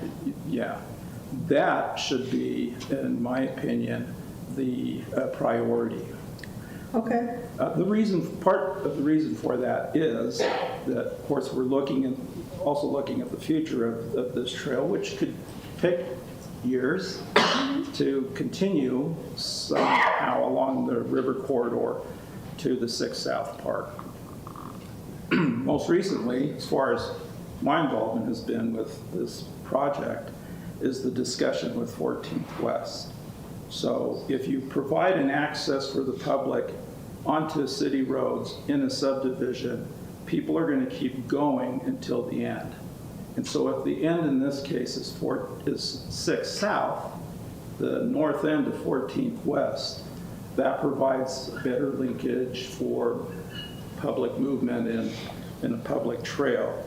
The other parts of the discussion with regards to trails at Mula Lakes, maybe they come later. I think that was mentioned. You do that when you have resources to do it. But the main corridor should be from Trapper Park up to that northwest access into the Willow Lake subdivision. Well, that would make sense too, because then once that other area through the conservation easement could come, it's all one contiguous piece of construction versus going up to the north and going out to the west as well. I mean, especially if you're trying to count your resources and putting them in the right place. So how long is that piece of trail, Russ? Do you know? That's 3,000 feet, which Russ just described. So that would be from the new Trapper Park Bridge up and then go northwest along this area. So that's about 3,000 feet. So the funding that's in place would cover that. Yes, we can go 3,800 feet based on my math. Russ, does it concern you that access point, that would be the only access point, that northwest corner, is not ADA accessible? We'll have to deal with things, in that corridor, including spots where you need boardwalk. Sure. Yeah. Yeah. So would it be efficient for us to say that that piece that will be built will be from Trapper to the northwest? And that's in the agreement? As the priority? Yeah, and that's in the agreement? To the northwest? That's in the agreement, not the ordinance. The development agreement, not right now. But yeah, I'm fine with that. Does anything need to be in the ordinance that references that? Yes. So 3,000 linear feet should be a price tag around $8,000 or $850,000. Just FYI. So we're leaving 300 on the table. I just think the ordinance needs to list out the and trail that's- that needs to be constructed in conjunction with Phase 5 C of O Fitness Center. And then, other than that, the nitty-gritty details can be handled in that development agreement. But when we go to sign that C of O, we need to also know that we have this section of trail completed. So can we write it that we want this 4,400 feet, whatever it is exactly, and 5 feet of trail built? We want as much of that as possible built with a cost share agreement. I know we've gone back and forth on percentages. Can we write it as 50-50 up to $1 million with an additional 100,000 from the city, so that there's still that flexibility on building? And we just get as far as we get, and that's where we write with the development But we agreement. we have to say where we want the trail to start. We want to start at Trapper Park, and we want it to end at both connections if we can get there. And if we can't, then we stop Then it goes as 300-400 goes feet as- short, Goes as far east and the as city we can. comes back and builds that in 2 years when we have additional funds. But the priority is to go west. Sure, and I'm fine with either priority. So if they can go 500 feet east from the Trapper Park access, then Yeah, that's where and the it just trail stops ends. where it stops, and there's a It'd tail. be 800 feet east. 800 feet east. Right, but you'd have a 300-foot gap between the sidewalk and the trail. Yeah. And the city will come in and build that when we have funds in the future. And if the developer wants to participate in 4 or 5 years when we have the funds, great. And if they don't, great, we'll build it. But we just build what we can build with the $1.1 million that are Is available. currently available between both parties. And I'm getting thumbs up from the developer saying they're okay with that. And then we get the road and we get the mixed-use trail there. And And Russ gets a concrete path. How Russ gets should the concrete. language be changed? I think you Correct. simply take those numbers and you change them to a total of 3,800 linear feet of trail, and then you change the 2 tiebacks to 1 tieback. Sorry, why are we changing to 3,800 square linear feet of trail instead of the 44? Because it's the 1,395 plus the 3,110, or the 3,010 in the ordinance right now, for the total of 4,000. Oh, okay. Yeah. So we're just making it a,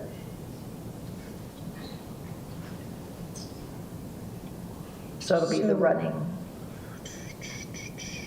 I'm just trying to figure out where we need to.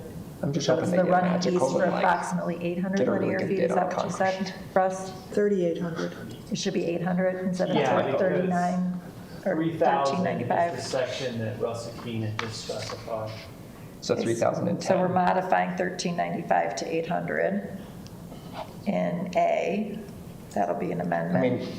And then we're in C, we're saying, what did you say, Mike? What was your recommendation? Well, Of like a total of 1.1 with the C? are we just putting a minimum up to, or are we just putting this number?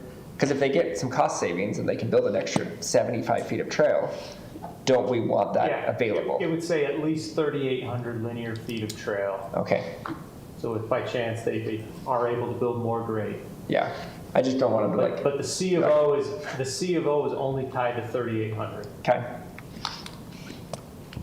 And then where are we at C in terms of the dollar amount? How Do we should want to that- put an up to if possible, or is that ridiculous? Is it bad to give us a window? I think at least 38 is easier. 3,800 is easier. Okay. Craig has scowled a lot, so I keep looking at him for. That's the general pace I have, but. I know, it's okay. So we don't need to change C, that the developer is protected from going over that 5 if we're at the 3,800? Even with the potential cost I'm gonna see if overruns? Craig wants to chime in on C. Finance is leaning in too. Is he covered enough? C, I would make clear, that are we paying 50/50 or guaranteed 600,000? It's not entirely clear to me from that language. It's not to exceed 600. From or the city. 50/50. But if we Whichever said is what less. Mike said earlier, which was, could we do 50/50 Up to 1 million? up to 1 million And then the city kicks an extra 100. with a potential addition of 100,000 from the city? Yeah, I mean, it can be written that way. Because that's caps them at 500, but it still allows for some cost savings. What are you smiling about? I wanted to avoid this last time, but I know. Avoid writing code on the fly? well, yeah, just these. I know, the audience is negotiations, loving this exciting that was the goal, debate.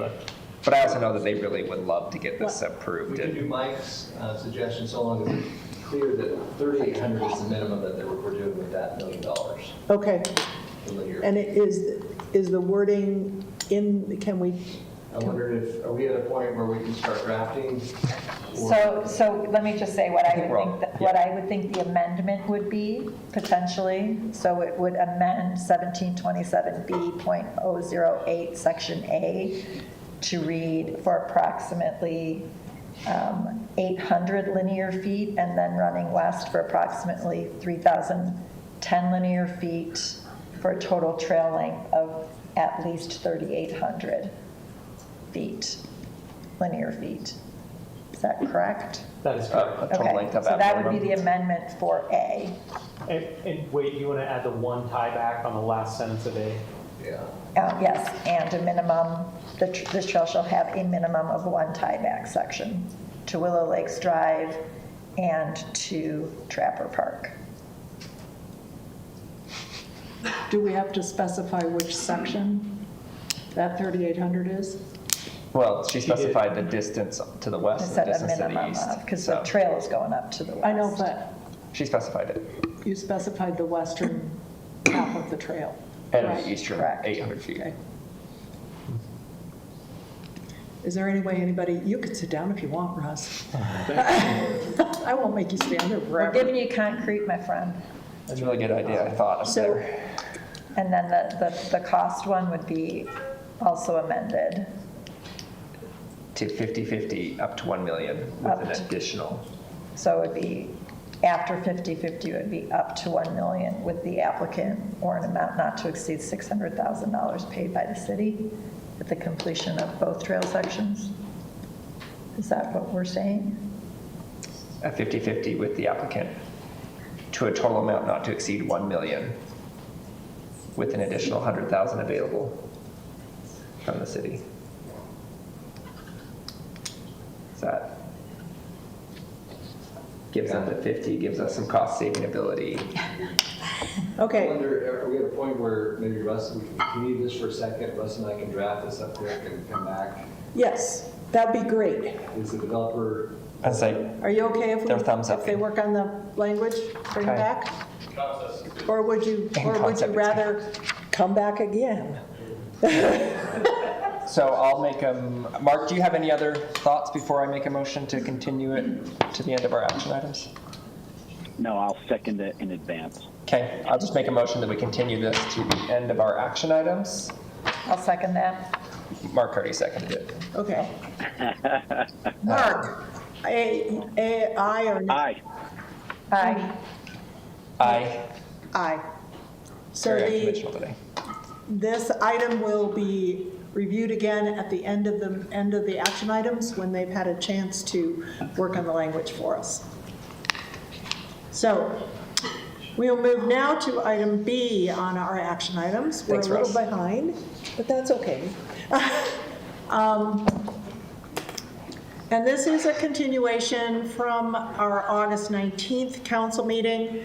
It is also a public hearing on a code amendment on the critical lands overlay zone. And I will turn the time over to Mike.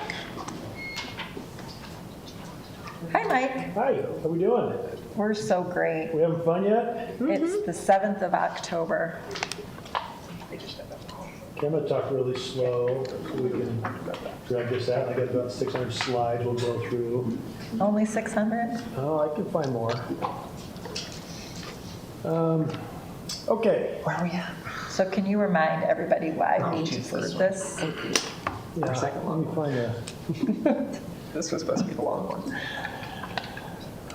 Can I go get a chocolate chip cookie in my car? What was Your that? car. Are you gonna give me a cookie? Is that what I heard? I said, can I go get some chocolate chip cookies out of my car? You can't eat them in the council chambers. I'll call it recess and get DoorDash. Can I go help track? Okay, Sorry, Mike. Keep going. You ready? Yes. Ready. Take us Okay, off. Ordinance 2511, this is a item you continued from August, I think 19th. We had some questions, wanted some more information, and we've talked to a few of the council members, just kind of talk through what this really means. So let me just go through it just to kind of set the table, kind of for context. So we, in the critical lands regulations, we regulate different kinds of critical areas. So in this case, we're talking about riparian areas, wetlands, and a little bit about floodplains. So they're all related, but they're all different. So when you're talking about, just remember, you have a riparian area, which is a river or a water body like a stream, a river, something that's flowing. A wetland is a pond. It's not a lake, generally it's a pond, it's smaller. And a floodplain is things that happen in springtime, we all go, uh-oh, you know, where the rivers overflow their bound, we need to deal with that issue. So in this case, we're not changing any of the floodplain regulations, so if that comes up, throw that aside. This is not the venue to talk about changing the floodplain rules, because we're not going to do that. They're each regulated independently of each other. They all interplay, but when you regulate them, they're all regulated differently by different entities and with different purposes. So it's important to remember that as we kind of frame the discussion as we go through what we're talking about. So when we met last time, we had a few issues with the riparian areas, the riparian regulations. And again, this is the rivers, the streams, the creeks. And what we wanted to do from the get-go was modify how we define these. So the bottom one is how we originally defined it, or it's in our current regulation. It's pretty hard to pin down what is it we're trying to say with that. So we went to the second bullet. We tried to tie it to anything that's state regulated. And then what we came up with was the third thing is, well, let's just list them out. The Logan River, the Blacksmith Fork, Spring Creek, then the North Branch of the Little Logan River. And originally I was going to go the Little Logan from the Logan River all the way up to the Crockett Diversion. When I talked to the state, he said, we only regulate from about Willow Park down because it has year-round flows. There's a couple of springs in Willow Parks, as well as in the zoo. They flow into that, and then you've got drainage. There's obviously a lot of discussion, email discussion about that. And from a regulatory standpoint, it really doesn't matter one way or the other. If you want to include the entire stretch up to the Crockett Diversion, that's totally fine. The one suggestion I would say is we add to this last part of the bullet is we actually add back in language that includes any of those riparian areas that the state may actually require a permit for. And this really gets at the things that as we expand westerly, there will be some drainages that we did contemplate being waters of the state or riparian areas. So this just helps us articulate what it is we're regulating or where we're going to regulate. Okay, is that pretty straightforward? Mm-hmm. Okay, this is a map I had GIS put together. It's really busy. Yeah. But what it shows you, and I sent you parts of this, what it shows you is this red line is the current city boundary. So when we're talking about regulated riparian areas in Logan City, we're basically going from USU Water Lab down to pretty much Willow Lakes, but really it's more about 10th West. So folks have done a survey, they got information, we need bigger setbacks. Well, it's important to realize that what we regulate is an urbanized environment. I gave you a list of the properties that are vacant. There's not very many vacant properties along either of any of these water bodies from the USU Water Lab down to 10th West. So we're talking approximately, I think it's 22 properties total on all those water bodies. So in this graphic, it shows you the blue are the water bodies, the Logan, Spring Creek, Blacksmith Fork. I just had them to run a buffer around it to show us properties that are vacant next to the river. And then the blue is really public ownership. So we're talking about riparian areas from 10th West back upstream to the golf course is publicly owned. So really what we're talking about when we regulate private property, it's from there back upstream. This shows you more in depth where we made the break on the Little Logan. This is just, what is it, about 6th West, give or take. The park, you've got, there's a little pond back there in the park that actually flows out at Springfield. Then further upstream, you get the fairgrounds, and further upstream, there's the zoo. So we said, let's call it from this point downstream as a riparian area. But again, if you want to go further upstream, that's fine as well.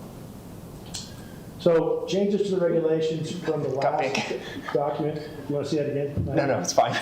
I was just looking at details instead of there were giant words. Yeah. Makes your eyes go crazy. Well, let me go back just really quick, just to point out the fact that, again, you look at the Little Logan, everything around it's built out. So these lots are probably not even 100 feet deep. So when somebody says, you should have a 100-foot setback, well, what you've done is create a lot of nonconformities. When you look at what we have regulated now, over 90% of the property along these riparian areas are considered nonconforming. Okay, so we proposed some changes in the setbacks. Residential, we originally wanted to change from 100 down to 25 feet. We actually have a 3-tier system that goes 50, 100, 150, but really get down to 25 feet. And then we added basically an average of what's adjacent to you. So whatever's greater of 25 feet or what's next door to you. And in the list I gave you, it showed you that most of the properties, most of the built structures are anywhere from 30 to 90 feet away from the river. So 40 to 90? Yeah, I've got one that's 89 feet, one that's 83. It's in your packet, but you can see what the averages are. Yeah, it's on page 3, 4, 5? I'm trying to think. 16, isn't it on 16? 16. The second thing that we changed was adding a setback, an enhanced setback for other structural or development, so commercial parking lots of 40 feet. That pushed the bigger buildings and parking lots away. Again, there's not a lot of commercial property that's vacant. And then road construction is 25 feet. And road construction, we're talking about literally inside of incorporated Logan City. There's not much to be done. We included language that looks at everything outside of Logan. So as we annex to the west, beyond Willow Lakes, we start annexing west and northwest. The river is there. Logan River, Little Logan comes in. What we're saying as a policy statement, if you come into Logan, we're going to require a 100-foot setback buffer area from those riparian areas. And then we added language that said if you're coming in with these 2 water bodies, we also want a 100-foot public conservation trail, similar to what's in Willow Lakes. That'll allow us to extend that trail along the river up to our park at 6 South. This shows you a map that I have in your packet. It's without the aerial underneath it. These pink striped properties are vacant privately owned. The blue one is publicly owned. So this is starting from the USU Water Lab going down. And I use these as an example. This just shows you kind of the complication of trying to regulate development next to the river. This is the aerial. So on these 2 vacant properties, again, the setback will be 25 feet or an average of the 2 adjoining properties, whichever is greater. So in this case, this house on the left is 13 feet roughly from the river. This one on the other side is roughly 17 feet. And then so that lot in between, the setback would be an average of that or 25 feet. So in this case, it would be 25 feet. Go upriver to this other vacant piece. It's the same kind of mathematical approach. This house is 47 feet, give or take. So we would start at 47 feet as your setback. Does that seem to make sense? Mm-hmm. So for that one on the right, you would just have a 47-foot setback because there's no other lot adjoining or development adjoining on the other side. That's right. So you take the average of 1. So, Mike, just, you talked about if we made it be 100 feet, you would disenfranchise most of these empty lots, number one. They would not be able to be built on. But you also said that everything that is already built would be non-conforming. That's correct. So in terms of the future of Logan, what does it mean to be living in a non-conforming structure with respect to a setback? Well, if you want to add on to your building, you've got to add on landward of that water body. And in many cases you can, in many cases you can't. It may not be practical. If you have your house destroyed by fire, flood, natural disaster, you have 12 months to rebuild within that footprint. If you don't, you've got to make that site conforming. It may cloud informally your title, that you've got a nonconformity that's overriding your property. If you want to build an outbuilding, you've got to set it back at least that 100 feet, which in some cases may not work with your yard. If you look at doing yard work down there below your house, between your house and the river, it impacts that. So it should get back to the fundamental reason why we have rules in place to protect public health, safety, and welfare. And in this case, we're applying a rule again that is sound, but it's also unsound in that, like you say, that the bulk of these are now going to be non-conforming. It's already a built-out environment, and I would challenge them to show us the environmental negativity, the negative environmental impact of all these houses or any other projects along the river. Show us the science that says this is a bad thing. And I think you could argue it both ways. Aesthetically, it's not the best thing, but you can also go along the river where there's houses and you'll find that there's a pretty robust riparian area from the river up to their yard. So that being said, I think it's when we implemented these rules, we did so kind of out of reaction to Willow Lakes. We thought, okay, we need something in place. We went from 25 feet all the way up to that 3-tiered system. And I took that from Salt Lake City or Salt Lake County. And then in your packet too, there's a comparison of how we relate to everybody else, kind of the similar sized cities above and below us in size, and very few actually have critical lands regulations above and beyond, which are either by the Corps or the Fish and Wildlife Service. So. Before you move away from this slide, so that lot on the right with the 47-foot, given the setbacks from the street that we have, does that still allow for that to be a lot that could be developed? It'd be a very tight building footprint the way it is now. Yeah. But the current standard, no, they wouldn't be able to build on there with the setback off the street and then the setback in the.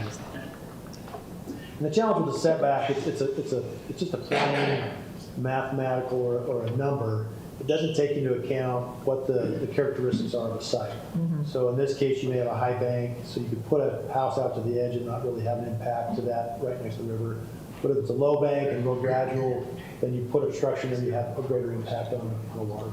Okay. But one of the reasons to have riparian areas is to provide shade, and it helps regulate the temperature of the water in the river itself. So saying if it's on a high bank and they could just build right to the edge doesn't really help that concept or that reality at all. Right.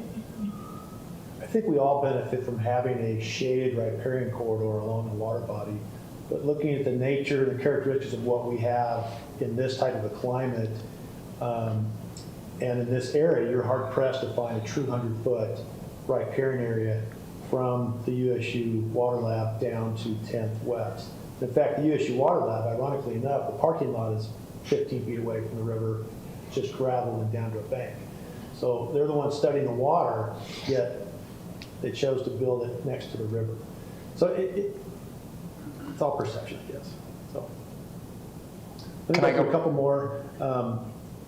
So I showed this slide because the way the regs are written, it includes Willow Lakes, but they have a little bit different standard in that they've already got a conservation trail easement along the Logan River on the lower part. So their lots down there are far enough away from the river. And then these lots that have been in question on the Little Logan have a established setback of 25 feet that's listed on their plat. So the recorded plat has that on there, and that was done through the approval process. And this was done at a time when the direction we had from the state was this was no more than a ditch or a canal. And so just to reiterate, so these changes do not impact that. Correct. Because they're already platted. What it does is so on the northwest side of Willow Lakes, this red line is, again, the city boundary line. So looking northwest of that, this is all unincorporated area. It affects that property coming in. Okay. Basically, the policy says you've got to give some people a setback. Okay. And then it gets up to our park up here. But because of the previous approval of that project, it's grandfathered. It's grandfathered in. Okay. I know that's come up with a lot of people that they'd like to change this to change Willow Lake. So, okay, thank you. Okay, so that's the riparian stuff. Any questions? I can jump to wetlands. Can I go back a slide or two and ask you a question? You bet. You're talking about non-conforming and how non-conforming is a bad idea. Can I pull my new guy card 2 years in? Anytime we downzone an area, it makes a lot of the homes in that area non-conforming. Yep. So it's not something that's uncommon. It's not common, but it's also not uncommon. Is it really that much of an issue on a property if it's already developed and they're now non-conforming? Because there are huge swaths of our city that are. It's only an issue till it's an issue, right? Sure. So it's an issue if you have a property that your house burns down, you can't get your financing or insurance, if you're delayed over a year, then it becomes an issue for you very individually, right? But as general policy, we should try to avoid creating additional nonconformities if that's possible. Okay. And plus, you would orphan 22 properties Yeah, in that process. Sure. I think there's still a way to write the code that, there's a process they can go through, Right. regional use exception. I say there's exceptions, but you could also write the code to still in some way include that setback based on your neighbor's setbacks. But again, Not a little bit more complicated. It would be more complicated. Isn't that government? If you did the 100 feet? I'm not saying the 100 feet, I'm just saying if it was greater than 25. Yeah, well. I'll argue a that's- number. I'll argue a distance number here later. That's the way it's written, is that It is the way it is greater written. up. So, Can we get to wetlands? yes, please. Okay. Okay. We did not make any changes from August 19th, but just real briefly, the proposed language would change the setback for structures, uses, developments next to delineated wetlands. So again, this is the pond, a wet area. It's got to have soils, hydrology, vegetation, classifies a wetland from 50 feet to 25 feet. We added language that requires a residential property line to be set back 15 feet from a delineated wetland boundary. We added language in there that requires road construction to be 20 feet back from a delineated wetland. Can I clarify something? Sure. So on those first 2 points, you would be, if you had a 25-foot delineated wetland, and then the second point, a 15-foot property line setback, you'd be setting back your property line 40 feet from the edge of the wetland. No. 15 feet. 15. Okay. And the reason for doing that is you want that wetland managed by an HOA and not necessarily a private property owner to have their yard into it, because then you know that'll just get filled in over time. Sure. Thank you. And then, Well, I'm real confused now. Wait a minute. So it's 25 feet, you put your house 25 feet away. but the property line's 15, and then you have to have 10 feet more for your house. Yeah, so trying to think how I can visualize that. Yeah, anytime you build a house or a structure, 25 feet away from the edge of a delineated boundary, okay? So think your house is 25 feet. If I want to do a subdivision with lots, I've got to create those property lines at least 15 feet back from delineated wetlands. So don't worry about the structural setback, just worry about the property setback. Because it could be a side setback or a side property, whatever else. The purpose is that wetland then is managed and controlled and owned by an HOA. But, so if it's, so you have a piece of property, I'm going to be really stupid here, but you have a piece of property, you have a wetland, so the wetland's here, the edge of the property line is here, 15 feet. Sure. And if that's the side of the house, you technically would only have to have a 5-foot setback from your property line to put the side of the house in. No. But you'd have to have a 25. Would have to be 25. Right. You've For got a sides lot of or- you've got competing measurements that you have to meet. Okay. So your house has But to the be. greater one would be the one used. Right. So your house, your building has to be 25 feet away from the delineated wetland, whether it's the side, the front, the back, regardless of whatever side of that building. It's got to be that far away from the water. But nobody can own 15 closer than 15 feet from the delineated wetland. As a private. And why did we decide to change from 50 to 25? Because we had some issues from property owners. So it gets down to fundamentally, the Corps of Engineers regulates wetlands from the edge of the wetland inward. We've made a decision to regulate it from the edge of the wetland outward. So when we look at that, we look at what's reasonable in our area of how much extra land is required to protect that resource. And the federal regulatory entity is saying from the boundary inwards what we're going to protect. So it just came down to reasonableness. When we started going through this, through some projects, some subdivisions, some commercial projects, that was a question that was raised quite a bit was, it doesn't seem like a lot of land, but it is a lot of land if you're trying to lay out a building or a lot or a road. It impacts a property or a project.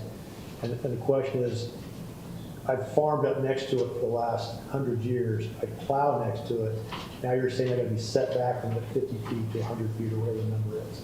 So it makes no sense that I can continue to pasture my cattle next to it, but I can't change the use of that land. I've got to adhere to a greater setback. You're taking my property. So what value do we place on those wetlands? I mean, for that, you just say fill them in.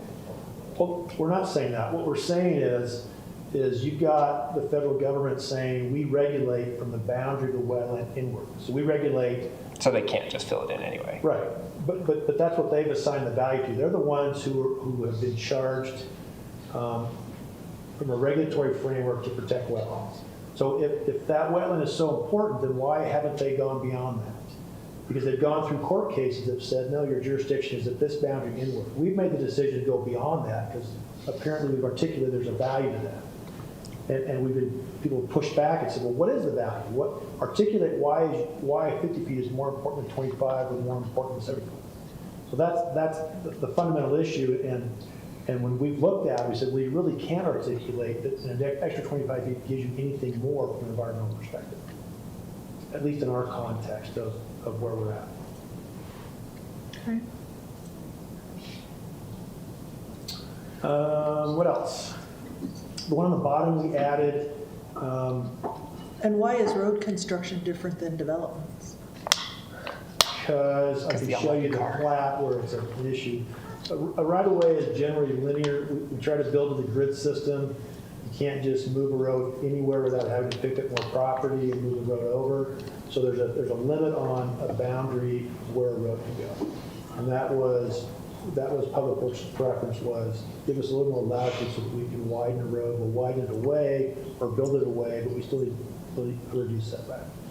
So tapping into our earlier presentation today then, how does curb and gutter and sidewalk fit into that? So the road construction, 20 feet would be the edge of the sidewalk? Back a curb. Back a curb.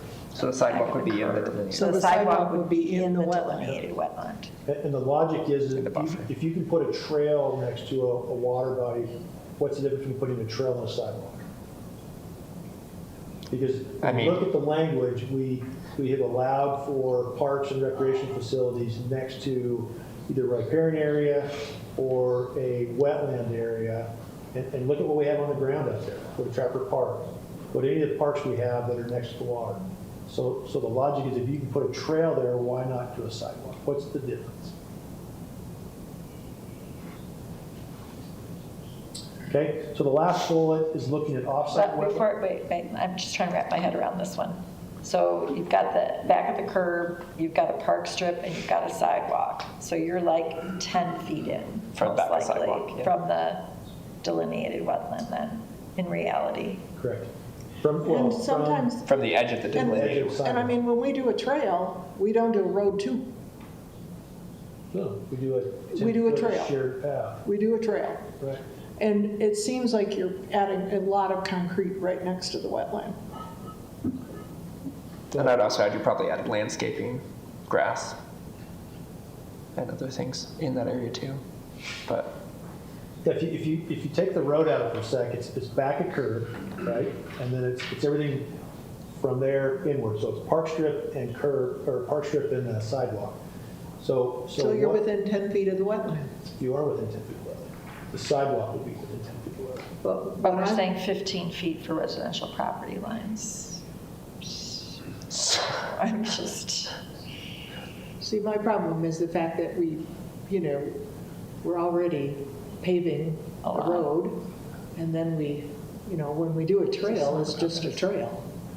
It's still a paved, improved, concreted, hardened surface. But it's not as large of an impact as a road and a sidewalk, in my opinion. Yeah, it's it's not, because there'd be a ton of pollution coming off that road too. Yeah. So it is different. It is different, right. But just the trail and the sidewalk are the same. Yes. Right? Correct. The trail, sidewalk, and park strip are essentially similar. So it's do you think a road should be built within 20 feet of a delineated wetland, yes or no?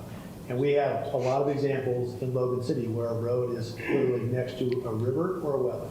But now it's gonna would we be do in- that again, though, I guess is the, What's that? would we do that again? is the Just 'cause we did it question, once just doesn't mean- because it's there. There's a lot of things I did in my It'll be youth a that I would legally not do existing, again. non-conforming use. There's a lot of things though.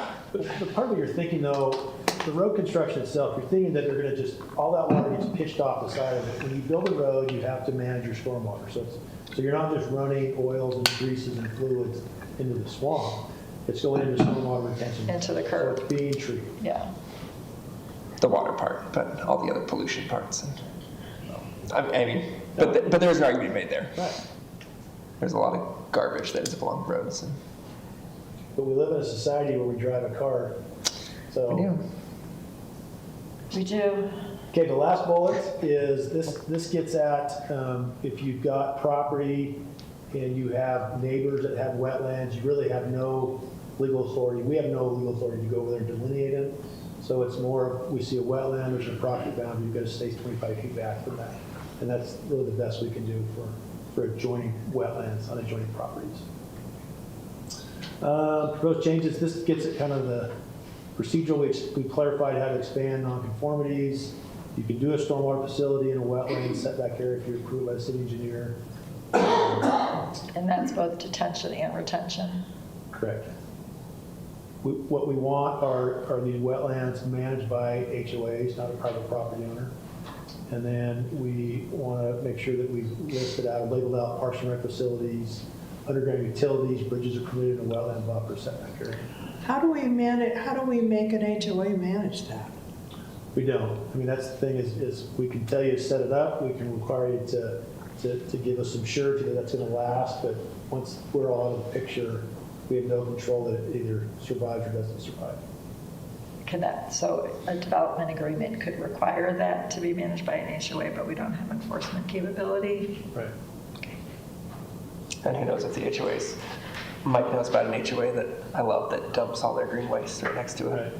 Right next to it. It's technically a canal, but it's a annual flowing. You know, and there's no way to really regulate that at that point. Because it's green waste. Right. Full of nitrogen and chemicals. Anyhow, process-wise, we clarified process that this is really applicable only to jurisdictional wetlands that have been delineated. And it's got to be a wetland that the Corps of Engineers says it's within our jurisdiction and we're taking regulatory authority over it. We specified when you require delineation, when it's part of it submitted, when we want to see a core permit to fill. So none of this language has changed since our last meeting.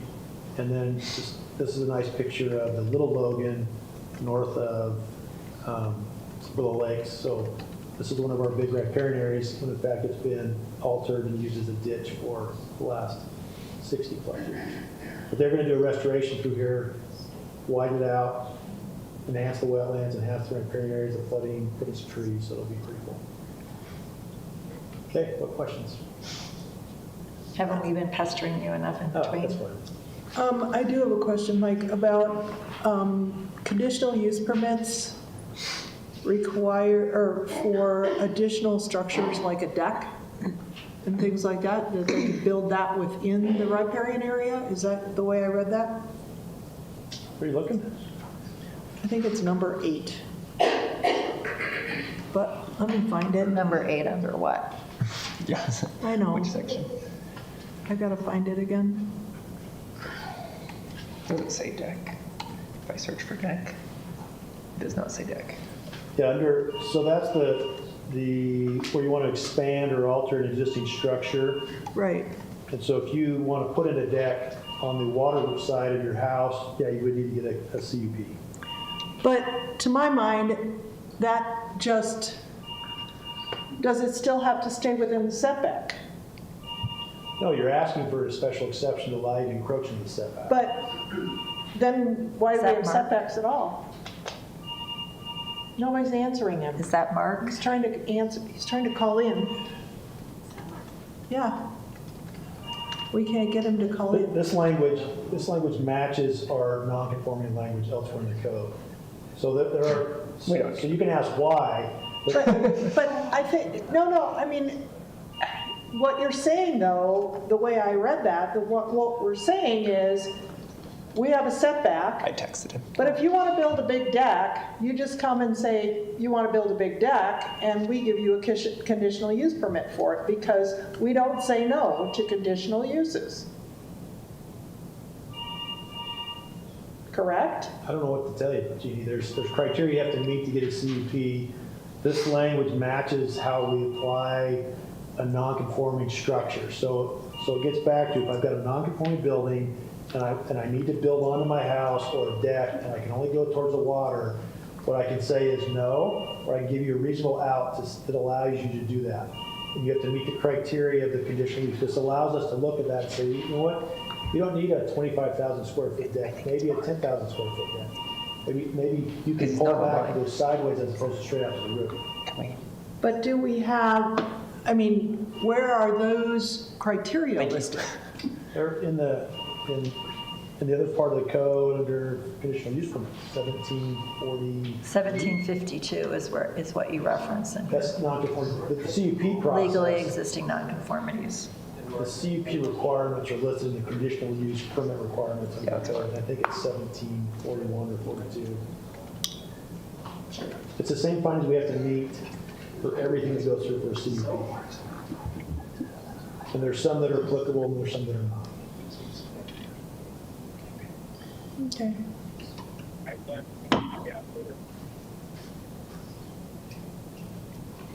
Did we get you back, Mark? Yep, I'm back. Thank you. Sorry about that.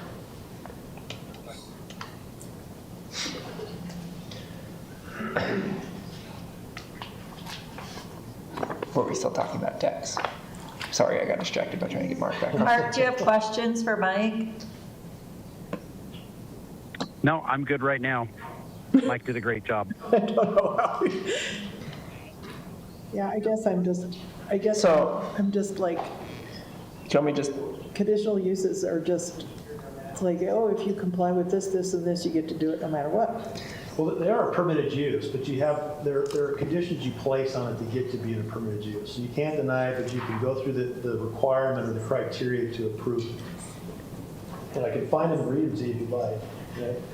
We have to go through that process on even like a short-term rental. I know. And sometimes you're just like, well, this doesn't make any sense, but it allows us the chance to look at any kind of mitigating factors. So we can ask the question, why is a deck of this size being requested? Are you going to save the trees? Are you going to plant more trees around it? It allows that process to get there. But, okay. I just find that when we do conditional uses, they just get approved. They just get approved. Well, but they cannot get approved too. Yeah, they can be denied if they don't meet the requirements. Right. But also look at the taking side of it. So if we do an absolute no on a lot of these things, then we run the risk of doing a takings. And I don't think that's what the city wants. When in fact, what somebody's trying to do is just improve their property, put in a deck, or, technically you read this to the very stringent letter of the law, you really can't put any guardrail into our current food service system. The first 50 feet is untouched. The second 50, you can modify a percentage with a 100-foot setback of all structures. So a really narrow interpretation and reading of that would say anything you do from that structure towards the water, you can't do anything that would impact the natural environment.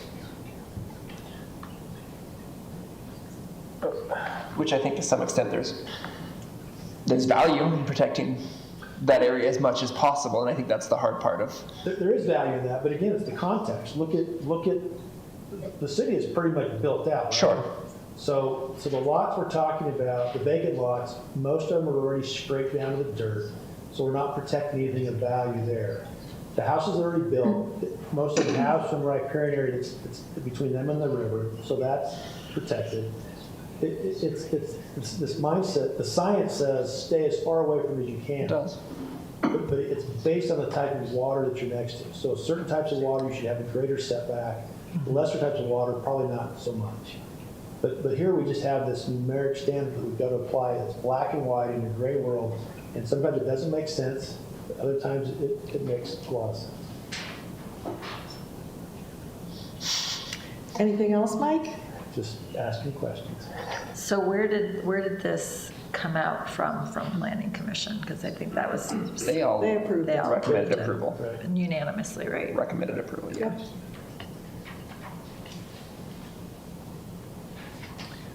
So are we ready for the public hearing? Sure. I don't know. I mean, sure. Okay, Let's hear from the public. And this is a then I'll public still have- hearing. If any members of the public wish to speak to this, please come forward, state your name, where you live, and take 3 minutes or less. Good evening. I'm Shauna Hart, the chairman of the Utah Wildlife Federation, and by happenstance, I'm also a Logan resident. So I had mailed our comments and statement from the Utah Wildlife Federation to the council. Councilman Johnson did let me know that they were received, so I hope they will be considered. I'm going to read them as fast as I can because I think the public needs to hear this as well. On behalf of the Utah Wildlife Federation, we are writing regarding Ordinance 2511 and the proposed reduction of wetland setbacks to 25 feet, as well as the change to a single 25-foot riparian setback within city limits with 100-foot setbacks only for proposed annexations. We appreciate the city's efforts to balance property owner needs, infrastructure requirements, and regulatory clarity, as well as the practical challenges Logan faces in its development. We are, however, concerned that the proposed 25-foot buffers are scientifically inadequate to protect the ecological, hydrological, and wildlife functions of wetlands and riparian zones. We respectfully urge the city to retain substantially wider buffers, citing evidence-based standards that preserve water quality, habitat, and ecological connectivity. Setbacks are not arbitrary. They are a critical planning tool. Scientific evidence shows that buffers of 25 feet are insufficient to maintain the functions of riparian areas. Properly designed buffers filter sediment and nutrients, stabilize banks, moderate stream temperatures, support invertebrate and vertebrate food webs, and provide critical habitat and movement corridors for birds, amphibians, and mammals. Research consistently shows that effectiveness increases with width, and that very narrow buffers provide minimal protection except under limited site conditions. The U.S. Environmental Protection Agency reviewed the scientific literature and found that riparian buffers generally require at least 50 to 100 feet to provide reliable nitrogen removal, with narrow widths rarely sufficient. And there is citations in this letter which you all can review. The USDA Natural Resources Conservation Service highlights the importance of multi-zone riparian buffers that include: 1, streamside zone, critical for bank stabilization, shade, and stream integrity; 2, middle zone, providing habitat and pollutant removal; and 3, outer zone, filtering runoff and sediment. In the Intermountain West Riparian Buffer Design Guidelines from 2008, similarly... Time. Okay, you have the letter. I'm also going to just take 2 seconds to take off my UWF hat and put on my Logan resident hat. I've lived in the city for 8 years. I've seen tremendous changes, some good, some not so good from my point of view. No man is an island. This city council and this decision has been publicized statewide. I don't know if it's true, so goes Logan, so goes the rest of the state. But I hope that the city council and other officials associated with this decision will truly consider what kind of legacy they want to leave for their children and grandchildren. Nothing like having a grandchild come visit to this beautiful area and take them out to the ponds and the rivers to see the wildlife. Are we going to protect what's there and leave that legacy in the future? Thank you. Thanks, Shauna. No clapping, though. No clapping. You want me to time these? Yes, please. You can grab Craig's timer right there if you want. Thank you, Rich. My name's Gail, and I live in Logan, and I just walked 25 feet, just so people know how far it is. And please do not do that applause and hooping and hollering. We need to be respectful of every citizen and their opinion, and I'm really pissed. Thank you, Gail.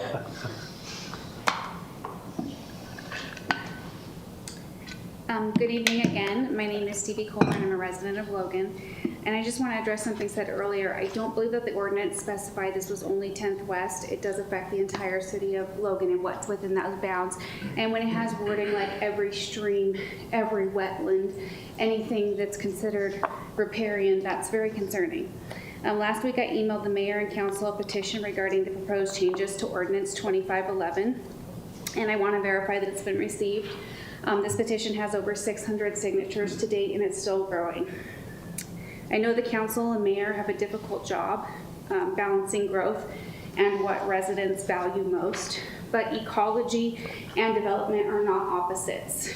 People choose to live and invest in Logan because it's natural beauty, the rivers, the trees, and wildlife that make this valley feel like home. And reducing the setback from 100 feet or 150 feet would move risk closer to our water, increase flood potential, raise insurance costs, and erode the character that supports both our economy and our well-being. With that said, I read the petition. The issue, the Logan River is the heart of our valley. For decades, the 100-foot setback has protected clean water, wildlife, and safe floodplains throughout Logan's riparian corridors. Now proposed changes to Ordinance 2511 seek to shrink that buffer to just 20 feet.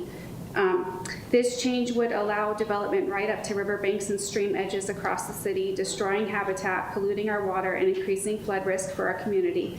Our waterways are more than scenery. They are home to fish, bird, and pollinators. They are classrooms for our kids, places of healing for our families, and safeguards for the valley's future. We cannot let short-term development erase protections that generations before us had the wisdom to keep. Once these riparian zones are gone, we can't get them back. Join us in calling on the Logan City Council and Planning Commission to reject the red line changes in Ordinance 2511 and keep the 100-foot setback.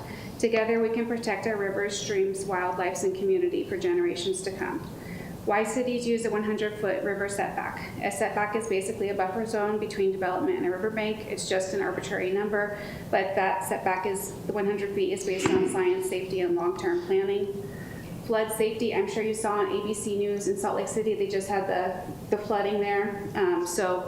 We're getting more precip because of climate change, and we're seeing more, rise and fall in our rivers, so that river swell line is important to keep. I understand that these are grandfathered in properties, and if it's just, want to keep it just for properties, that's fine, but when we're talking about roads and things like that, that could be a lot of money for taxpayers, a lot of money for our insurance, and a part of why people want to stay in this town or don't want to stay here. I already see pooling on the side of the roads, when it rains a lot right now. Water quality, the strip of land between development and the river is called the riparian zone. Is that it? Okay, well, there's more to that, but you have it, so please put that on the record. Thank you all for your time. Thank you for the incredible job you do. And I want to just say, I do appreciate the trails and the people here in Logan. Beyond the people and the trails and what our city council does, the nature is what keeps me here. So that's why I came today to speak. Thank you very much. Thank you, Stephen.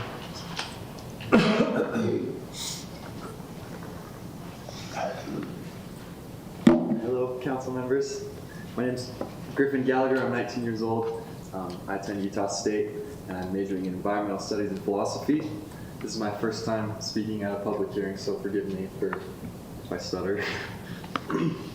I've lived in Logan for a few years now.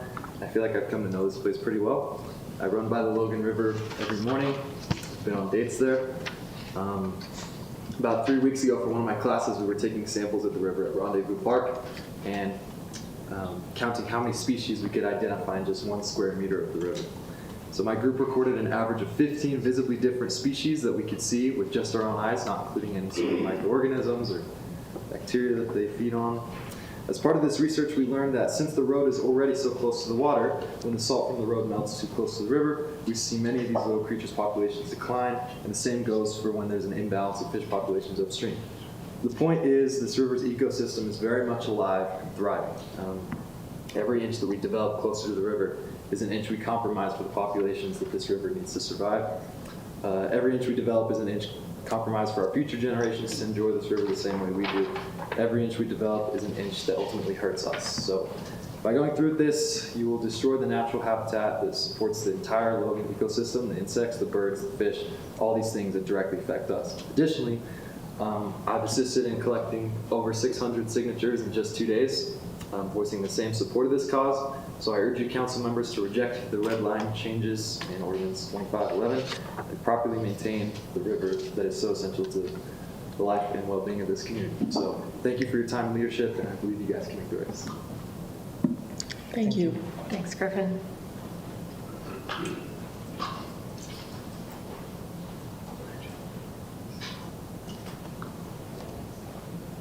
Josh Mott from Logan. We need to draw the line. I think this is where we need to draw the line. No more. We don't need to be, we've developed so much, we've sacrificed so much. We don't need to be sacrificing anymore. So I'd say no to this. I'm sorry. Sorry you put a lot of work into this. You put in a lot of work, but we got to draw a line. So thank you. Thank you, Josh.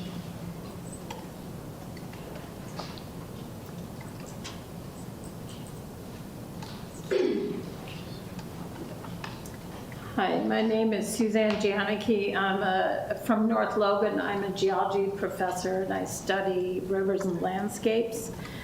And I'd like to do a demonstration. So we've had a very two-dimensional discussion of this situation. It's all lateral distances, but there's actually a very big difference between the urbanized part of Logan where there are river terraces that look like this, that hold the water back towards the river and limit the lateral flooding quite a bit. The part of Logan that will be developed in the future looks more like my book. It's basically flat except for a slight channel that the river is in.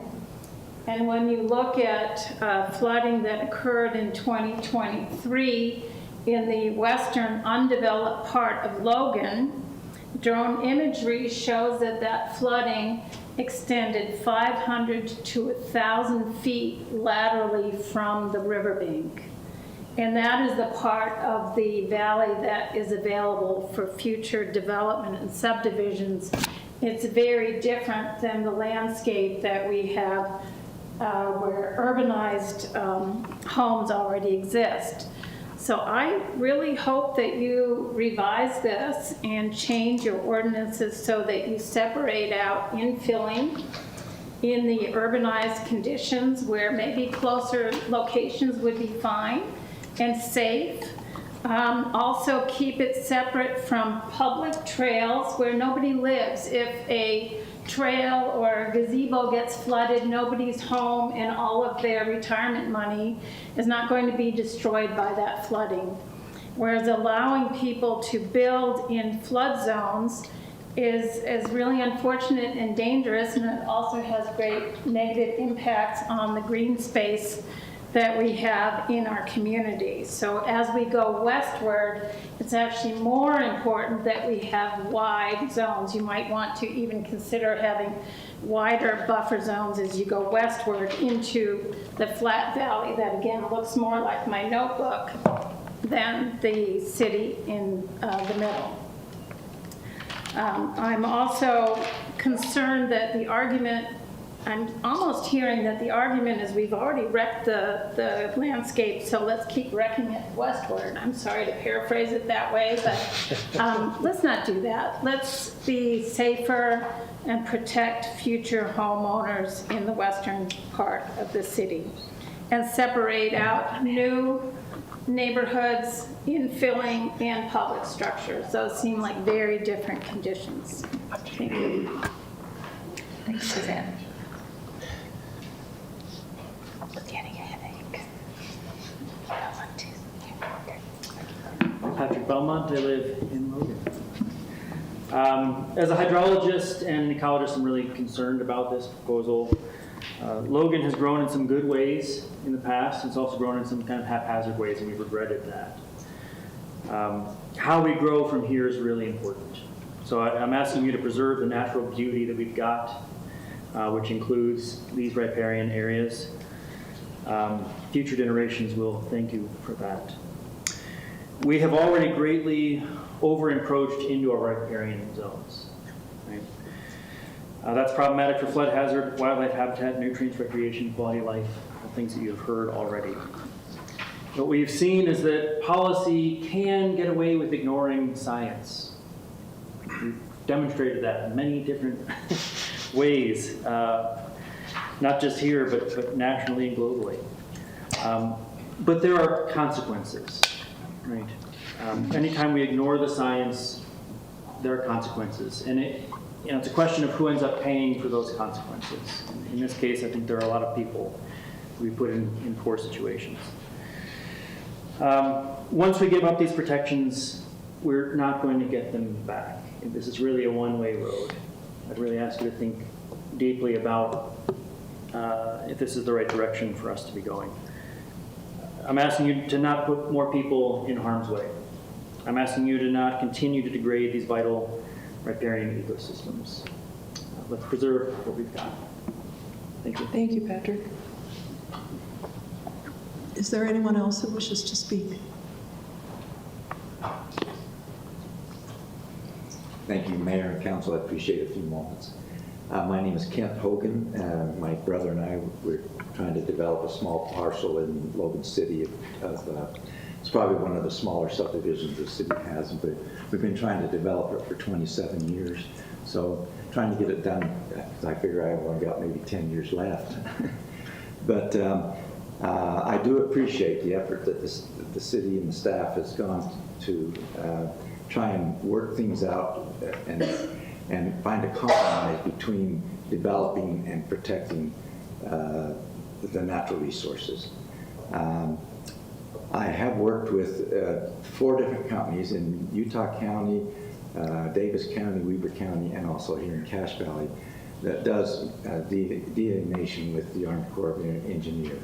As I talked to all 4 different companies, they indicated that Logan City is the only city that they know of that is requiring a buffer zone in addition to what the Army Corps of Engineers requires. So I think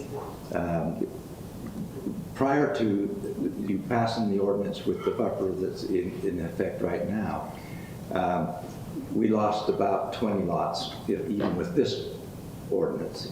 And so 20% of our lots we lost. And so we feel like that Logan City is a protector of wetlands and trying to do what they can to protect the rivers and streams. And so I do appreciate their effort, and I would appreciate if you would support this. Thank you. Thank you. Is there anyone else who wishes to speak?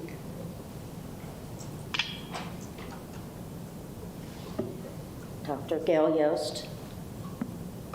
I'm worried about making things too easy for more people to live here in Logan. There are lots of other cities or towns around here who will come and those people come and shop and dine in Logan, and there will still be lots of taxes from them to go to the city.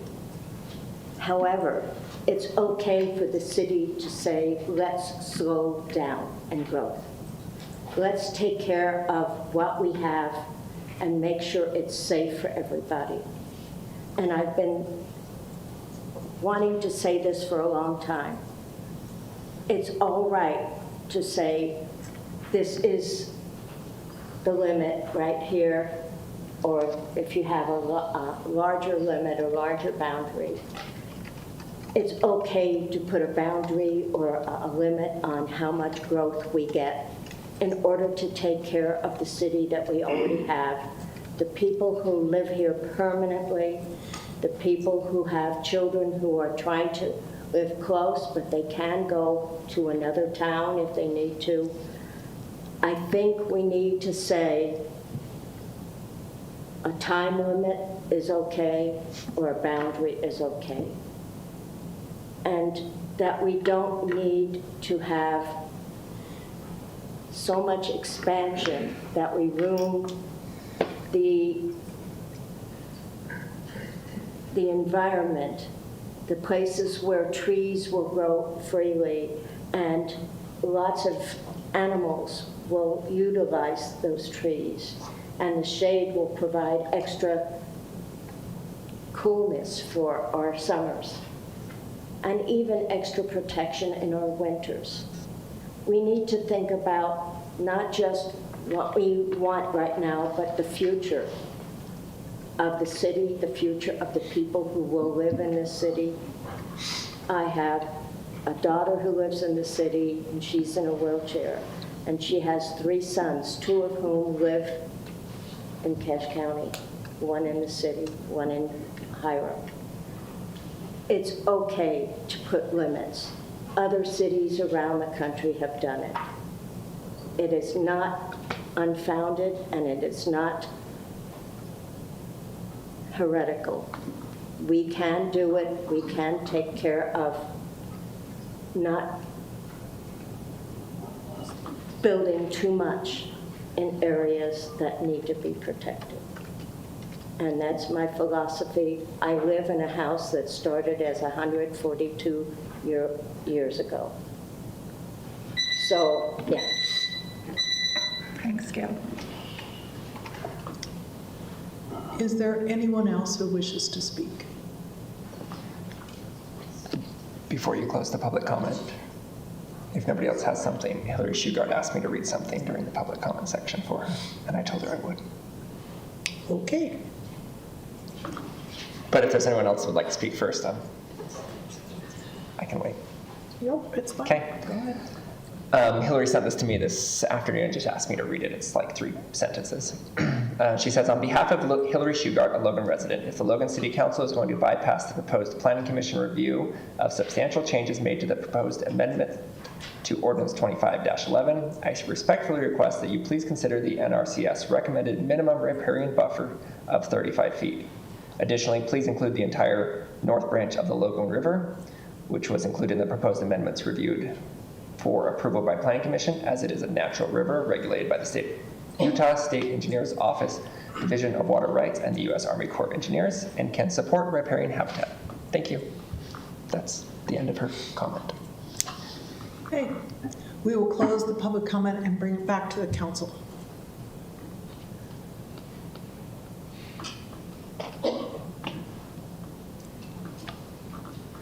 So I do want to say, you were very careful to talk to me about the difference between flood and riparian, and so I think, and wetland. So I think that the flood areas are governed by the Army Corps of Engineers. Is that correct? FEMA? FEMA and the city. And so if we had a 10-foot setback, and FEMA said, nope, you're in a floodplain, you have to be back 150 feet, they win, right? Correct. So that's a whole different discussion than the riparian and the floodplain discussion. Right.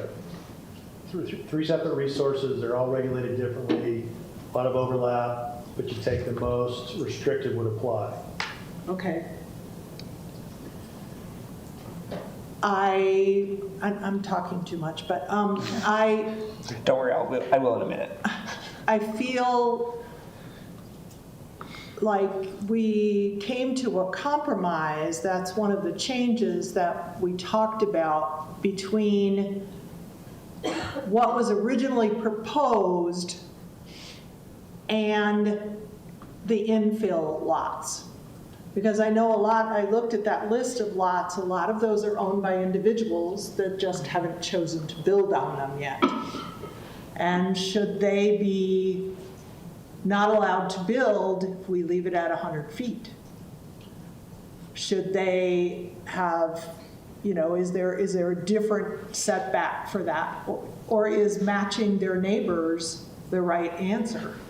It seemed like it was the only reasonable way to allow development, but not allow it to get closer than X to the river. Now, is X 25 feet? Is X further back? And I know that our ordinance prior had steps and levels of disturbance that could happen within so many feet. I agree that in many cases that's the right solution, because people will do what the ordinance tells them they have to do, but if it doesn't tell them, they'll do whatever they want with that 25 feet. So, or 50 feet or 100 feet.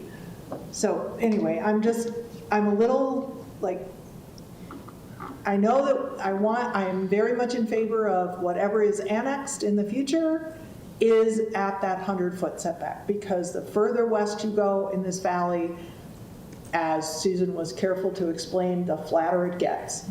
And Suzanne, excuse me.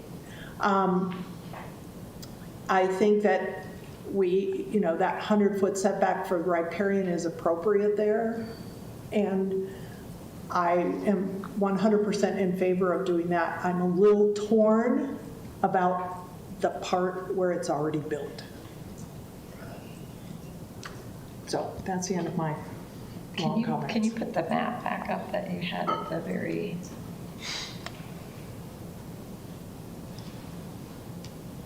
The incredibly complex one, that one? Yeah. The one with all the colors? The one with all the colors. Did you color it in by hand? That would be no. Mark, do you have any thoughts before I do a brain dump like Jeannie did?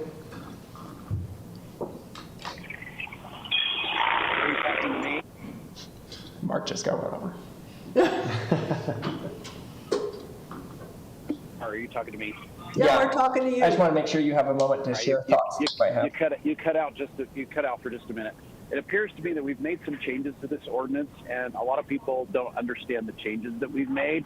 So at this moment, I'm inclined to continue and help educate a little bit more on this and why we're looking at what we're doing, because everybody's asking for something, and I think we've already put that into this ordinance. Maybe I'm missing a couple things. Can you give me a brief, because I know it's an issue that Mark and I have discussed. Historically, our setback was, our buffer zone was 25 feet. It was 25 feet up until 2023. Until 2023. And then in 2023, it went to 100. Went to the 3 tiers. How long was it? It was the 3 tiers. That's right, sorry, 3-tiered system. How long was it at 25 feet? Gosh, I think it was in place.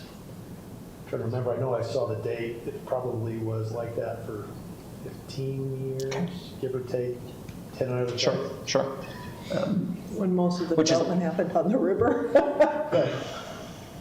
Well, do you want me to do my brain dump, Amy, or do you? Go ahead and do your brain dump. I've probably talked about this too much to the people that live in my household, and one of them is 5 and doesn't understand anything. That's the best one to talk to sometimes. Sometimes. He just asks if I'm sarcastic. I have concerns. I have spent a lot of time reading things that I'm probably not smart enough to read, truthfully. I'm not a water biologist, water researcher, or biologist. I definitely think that that's a hard spot, that we want to allow development on those 22, 24 lots that people own along the river. But I also think there has to be, I think 25 feet is not enough, and I think the literature backs that opinion up. I have a whole bunch of graphs and slides that nobody else can see but me of from the EPA of talking about, really they're recommending a minimum of 25 to 50 meters is is kind of typical recommendation for nutrients in the water. And again, I'm not an expert on this. I will say I have a very small koi pond in my backyard, and I have real world experience on what happens if you drop a little bit of nitrogen into a water source and what it does to your algae and your poor fish, who I did not know until I had a koi pond, but nitrogen and nitrates and nitrites are all toxic and will kill your fish. Don't tell your 5-year-old how they died, though. Just flush them down the toilet. A little too big for that. I don't think Logan City wants me flushing a koi fish down the toilet.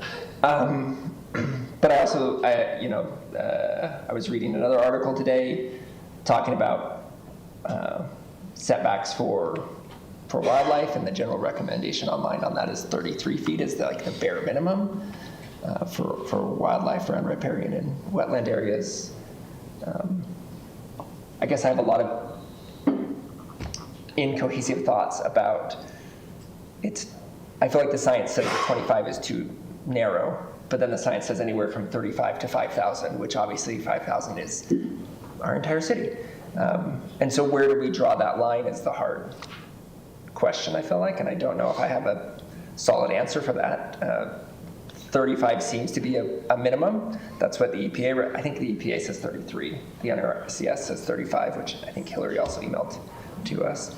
And then there was another EPA article I read from 2008 that said 50 feet right here. But So are you, but I feel like, how do you balance that with the 24 lots that we can't? But see, if you look at this chart, all of them except Most of them are one at 40. are, yeah, actually in pretty good stead. Yeah, I mean, one of them is at 15. One of them is at 15, But some are at 89. What does the asterisk mean on this table? and most of them are at 40.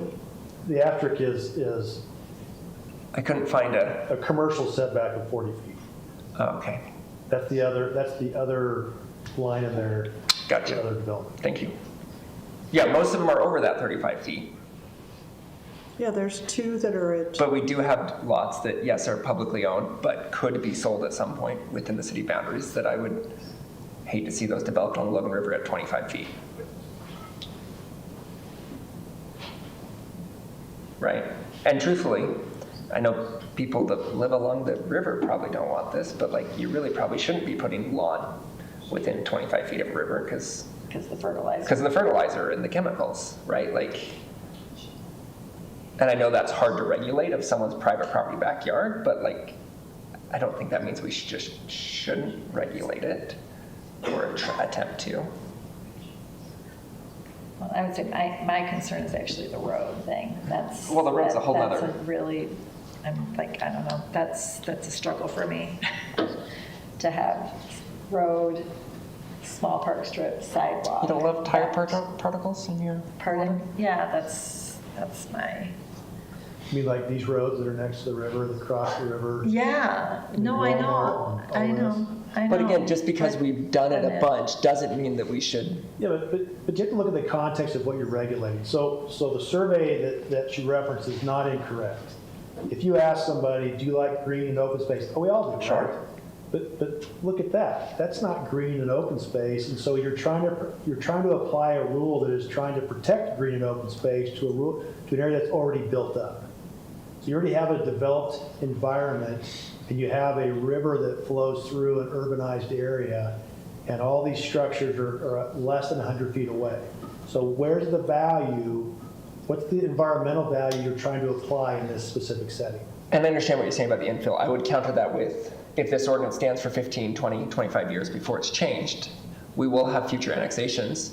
And yes, the river ones will have a 100-foot setback. But what about our wetland areas, which I think are also valuable and should have buffer zones for... Pick the number. I mean, that's the thing, is pick a number you can defend.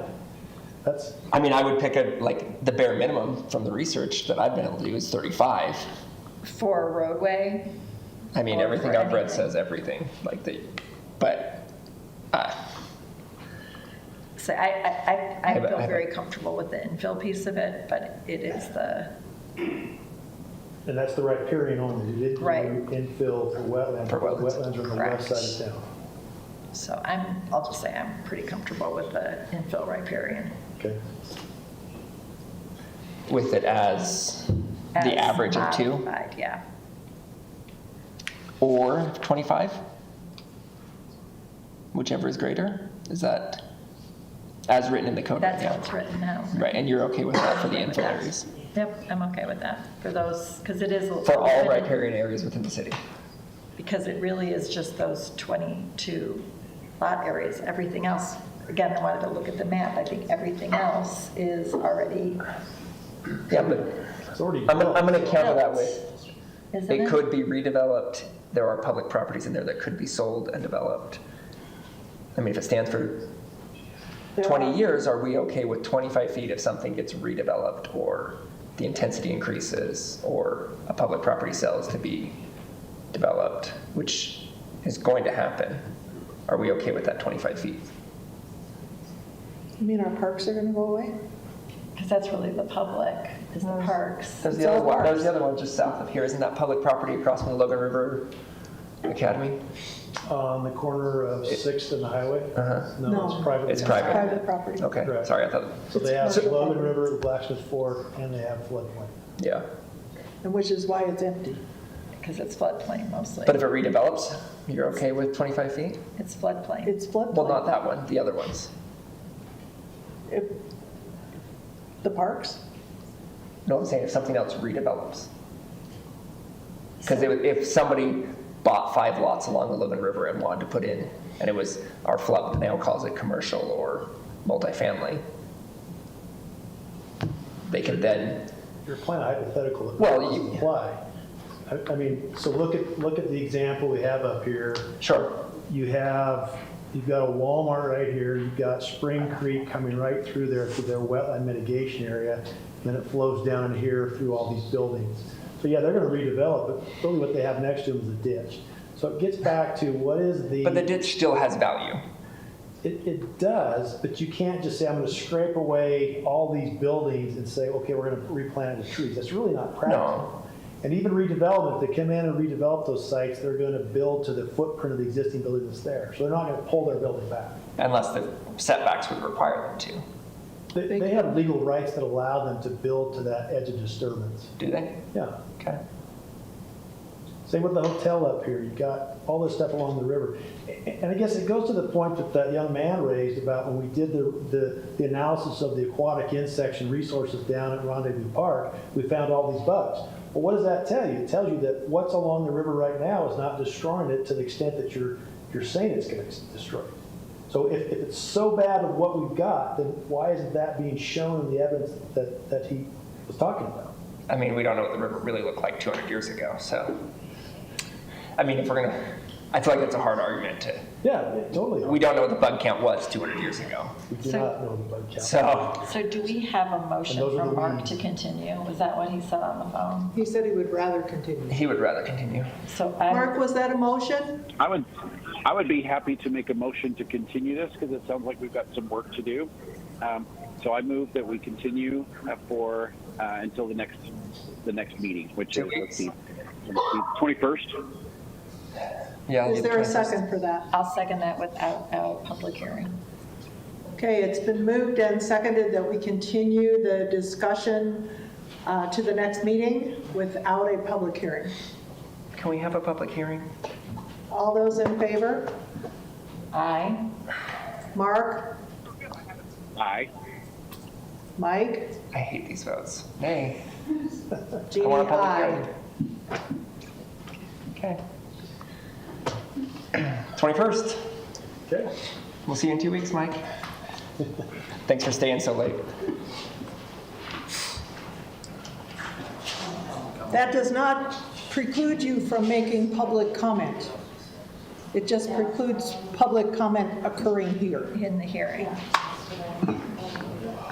And we do have more things, so those of you who would like to talk, please step out into the lobby if that's okay, so we can keep going with our agenda. If I can be the chair for a moment. I'm just giving them a moment to leave. They were standing, I was pushing. It's already 8:45. Okay, we have another public hearing. Paul, will you close our doors for us? Will you close the doors? Sorry. Thank you. What are we on? This public hearing is by our very own Rich Anderson. So 3 items to consider: request to appropriate $8,722 for the Logan Outdoor Recreation Complex, just increasing that grant to the amount that we have remaining. Request to appropriate $52,000 for a fire department grant from the state of Utah.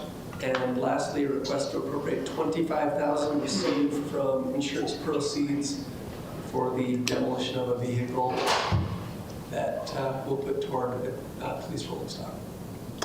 Yeah, because it won't replace the vehicle. Okay, any questions? Nope. This is a public hearing. If any members of the public wish to speak to this, please come to the podium, state your name, where you live, and take 3 minutes or less. And everybody left practically. Hey, Thank you. You We'll put you first you on want the to agenda. speak? Okay. Gail Yost, and I trust Rich's numbers. Oh, thank you. Thanks, Gail. Luckily, Okay, we well, do we'll too. close the public hearing and bring it back to the council for a decision. I will make a motion that we approve Resolution 25-41. I will second it. It's been moved and seconded. Mark? Aye. Amy? Aye. Mike? Aye. Jeannie? Aye. Motion carries. We will now move back to item A. Okay, so Rich, Craig, Rusakina, and I all went back and worked our magic. Even highlighted It's it. even typed. So we got the trail numbers as Amy requested. 45.45%. Yeah, it took a minute to figure out the money side of it, but we've showed that to Willow Lakes, and they are happy with those changes. Financially speaking, it incentivizes them to save money. Yep. We end up paying slightly more than what we were planning to pay into the other, but this is far more understandable and recognizable, so. You're good with this? Okay, I'm over to 45.49. I know we you can want just to. round it back up to 50. I know you want to come back here and do this. You want to renegotiate the number? All right, so for the benefit of people who don't have this in front of them, shall I read it aloud? That'd be wonderful, because I haven't actually read it all the way through yet. Okay. So the amendments are in section 1727B.080, development standards, additional requirements. This plan development overlay requires improvements outside of the Phase 5 project boundaries based on additional commercial land use permissions and associated impacts. A, public trail improvements. A 10-foot wide concrete multi-use trail built to city specifications shall be constructed from the new Trapper Park pedestrian bridge running east for approximately 790 linear feet and running west for approximately 3,010 linear feet and terminating at the northwest corner of the project site for a total trail length of 3,800 linear feet listed as Section 1 and Section 2 on applicant exhibit. This new trail shall have a minimum of 1 tieback section to Willow Lakes Drive between the building lots for additional public access. B did not change, and C reads, public trail cost share requirements. The City of Logan will split the cost of the above trail sections with the applicant paying 45.45% and city paying 54.55%. The city's total obligation shall not exceed $600,000 to be paid by the city at the completion of both trail sections. If the source of the city's funding is RAPS or other grant funding, the applicant shall provide proof of payment for work completed to satisfy participating grant criteria. Prior to construction, the applicant and the city shall enter into a development agreement that specifies contracts, materials, and schedules. You got that, Mark? Mark? You might have lost it. I told you you got hit by a car. No, I'm still here. Did you hear Amy? I caught about half of it, but I assume we made the changes that we talked about earlier. Yes, they've just been codified, so, Can I ask 2 questions? of course you may. The linear feet, is that including the tail or not? It includes the tail. What was taken out was that section that goes east. That won't go all the way east. Can I ask why we kept the tail and didn't push the trail further east? Because when Russ Aquina got up, he felt like building it all the way to the north. Yep. That's fine. Was more important. Parks and Rec, their priority was that. I know, I just, Yeah. based on our meeting we had, I thought the priority was just getting that connection point, but that's fine. And my second question, again, I'm just reading this, but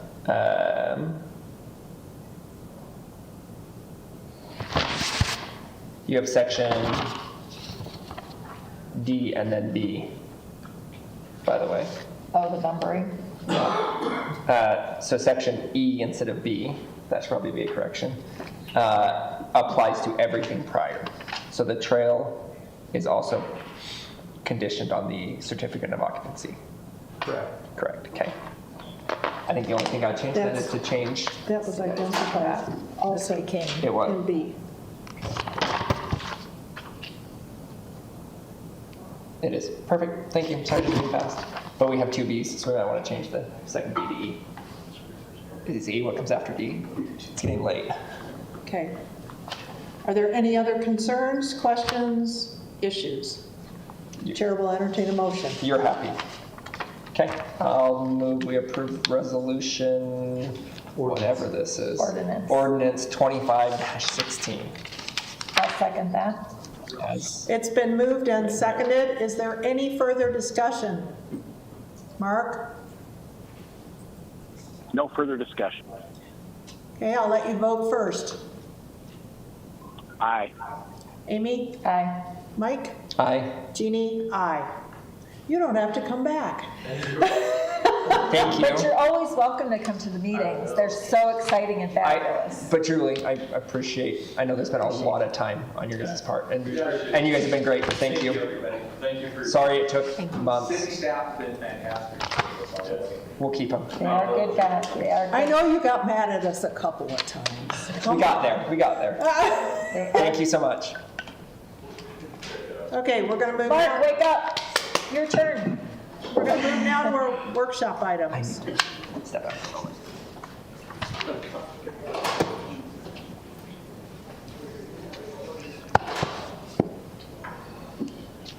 Nobody stayed to listen to solar. You know. We talk about solar. I like your tie.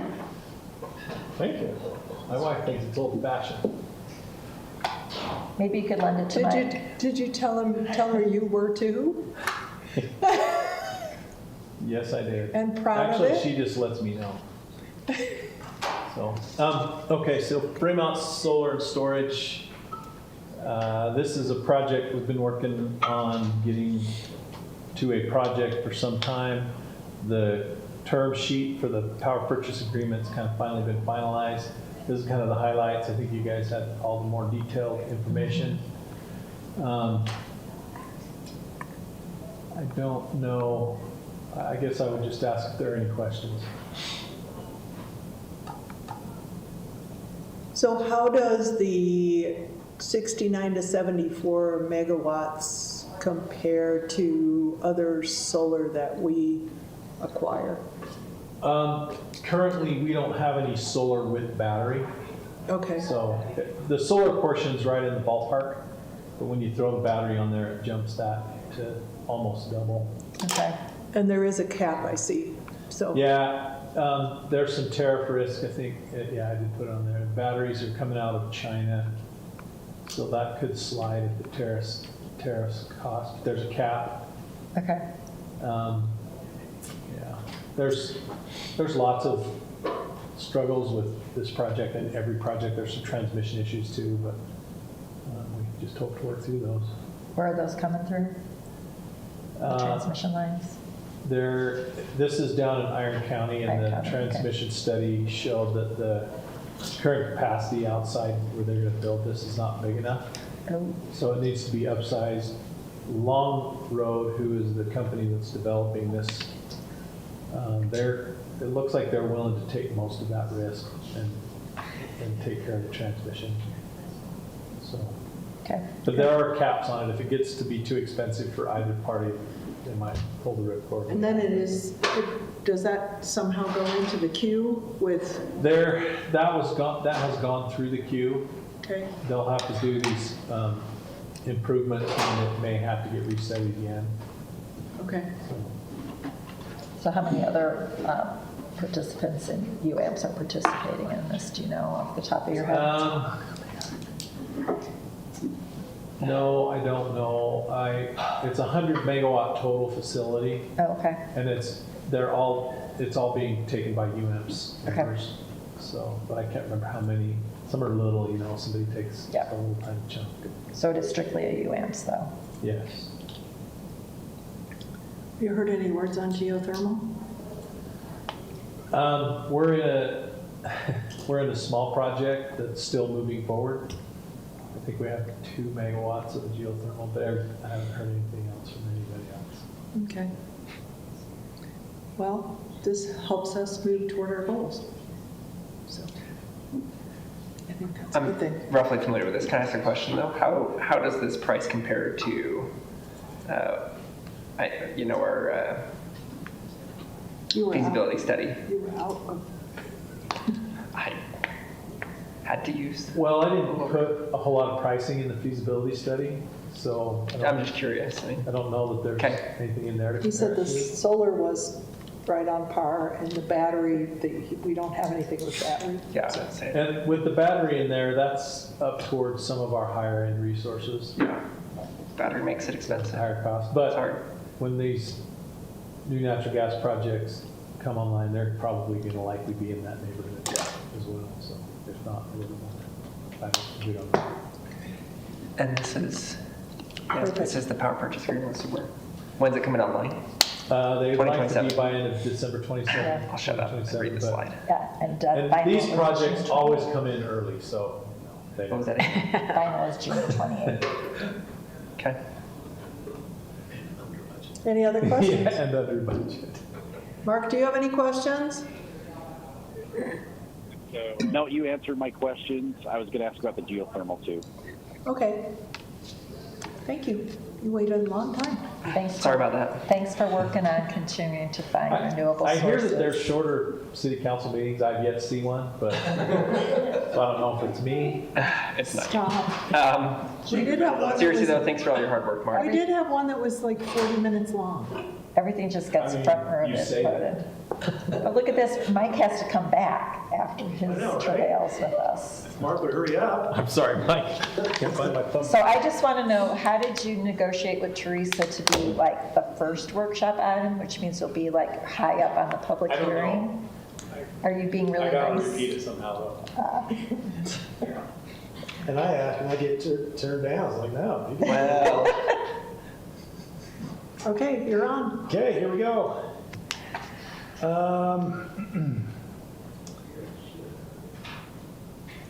Okay, so these are a packet of just miscellaneous code amendments, generally procedural and cleanup stuff.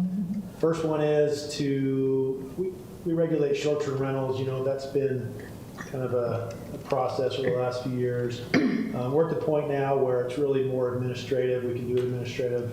And the planning commission is tired of having them come through on a consent basis.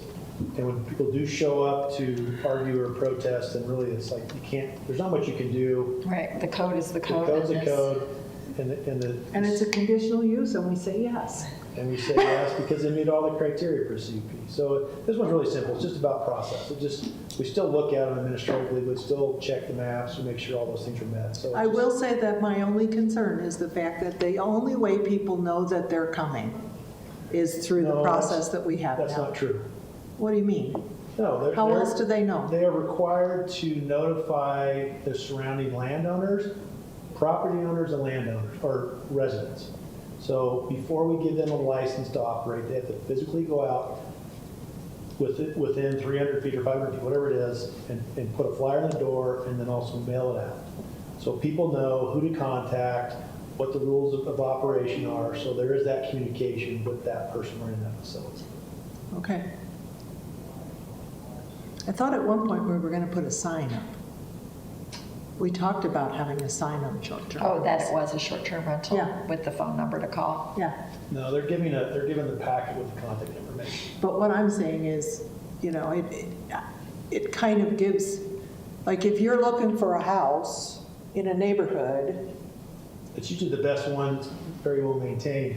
Well, it might be. And usually but- GPS says, arriving on your right. Well, and I will say, when we've used short-term rentals in certain communities, they do have a city requirement that there is some things that indicates that it's a business as opposed to a residential property. Buildings. So they just have a variety. There's been a variety of different signage. So, But see, I think I feel like the short-term rentals are all living under the radar and people don't know where they are and they don't know what they're doing and they don't know if they're, you know, I mean, I would say the short-term rental by me rents to the same people for weeks on end because it's the same truck.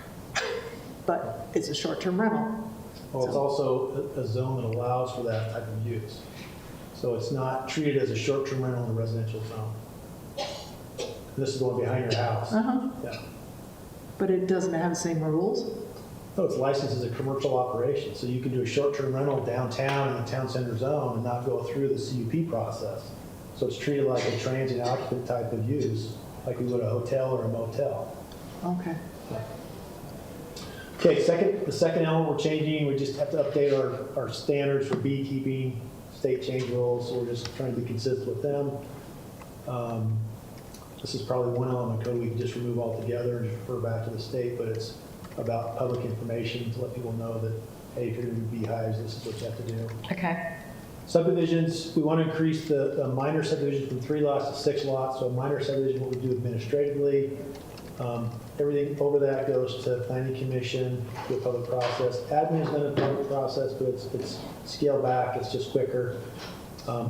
This does not include subdivisions that have phasing. And then also, we want to increase the maximum amount of time to record a plat from 12 to 24 months. We're finding that people just can't get a plat done within 12 months. So this just gives you more. Wasn't there another thing, like, it used to be 12 and you would give them 12 more? Yeah, I'll come to that next. Okay.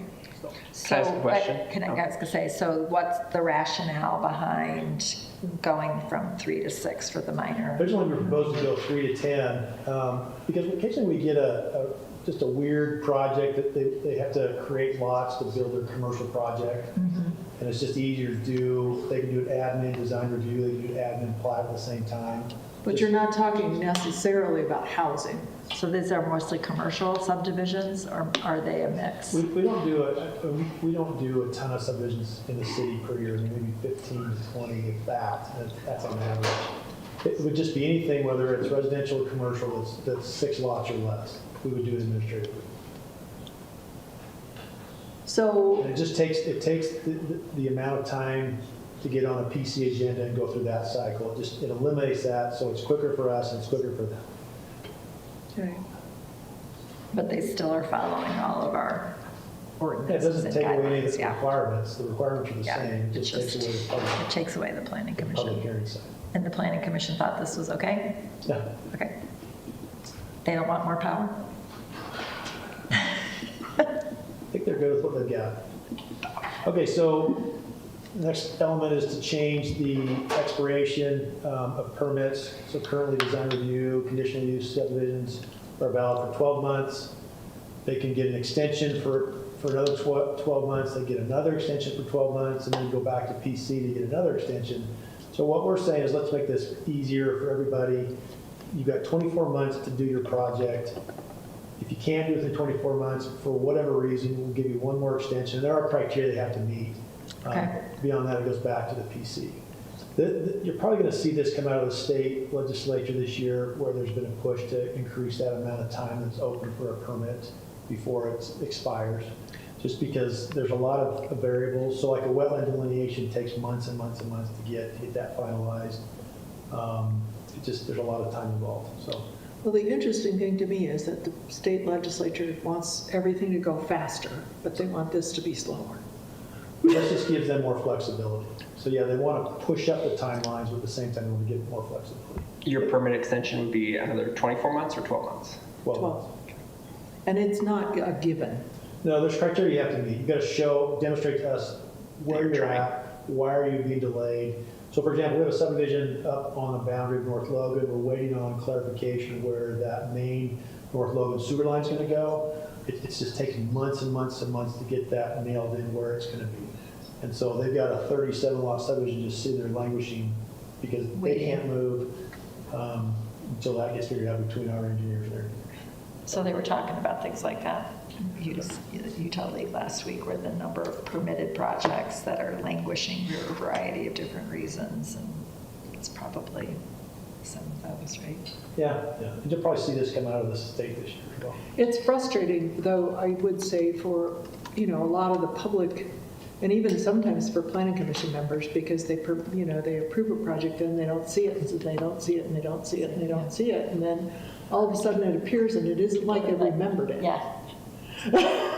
And that's... Or because it's new neighbors that are living here now. Yeah, and so it's a really weird spot. It's like you want to put up a sign saying this is going to be built here.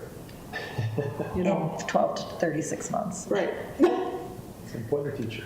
Okay, any more questions? Nope, thanks, Mike. None from me. Nope, thanks, Mike. I'm like picturing the cookies in my car right now. It's like so hard. It's just like really hard. Don't picture cookies until we're done. We got another That's big all I one. pictured for last hour.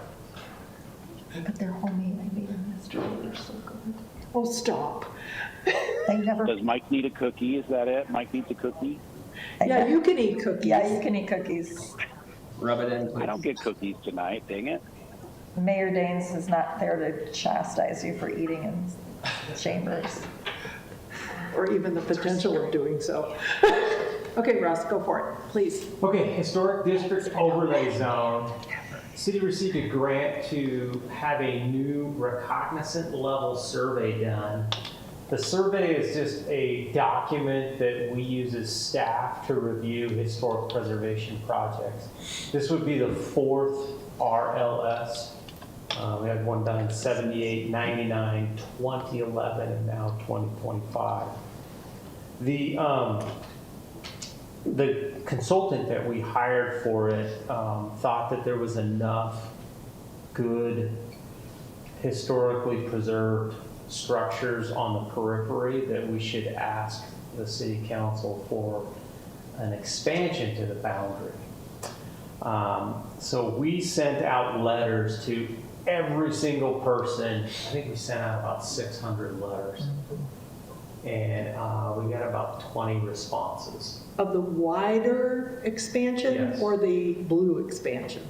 The wider, Okay. Black one. the largest expansion.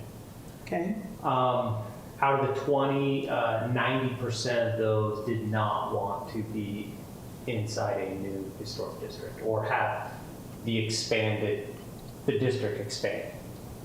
Because? So when you say sent out, that's to the property owner? Yes. If it was a renter? Okay. Yep.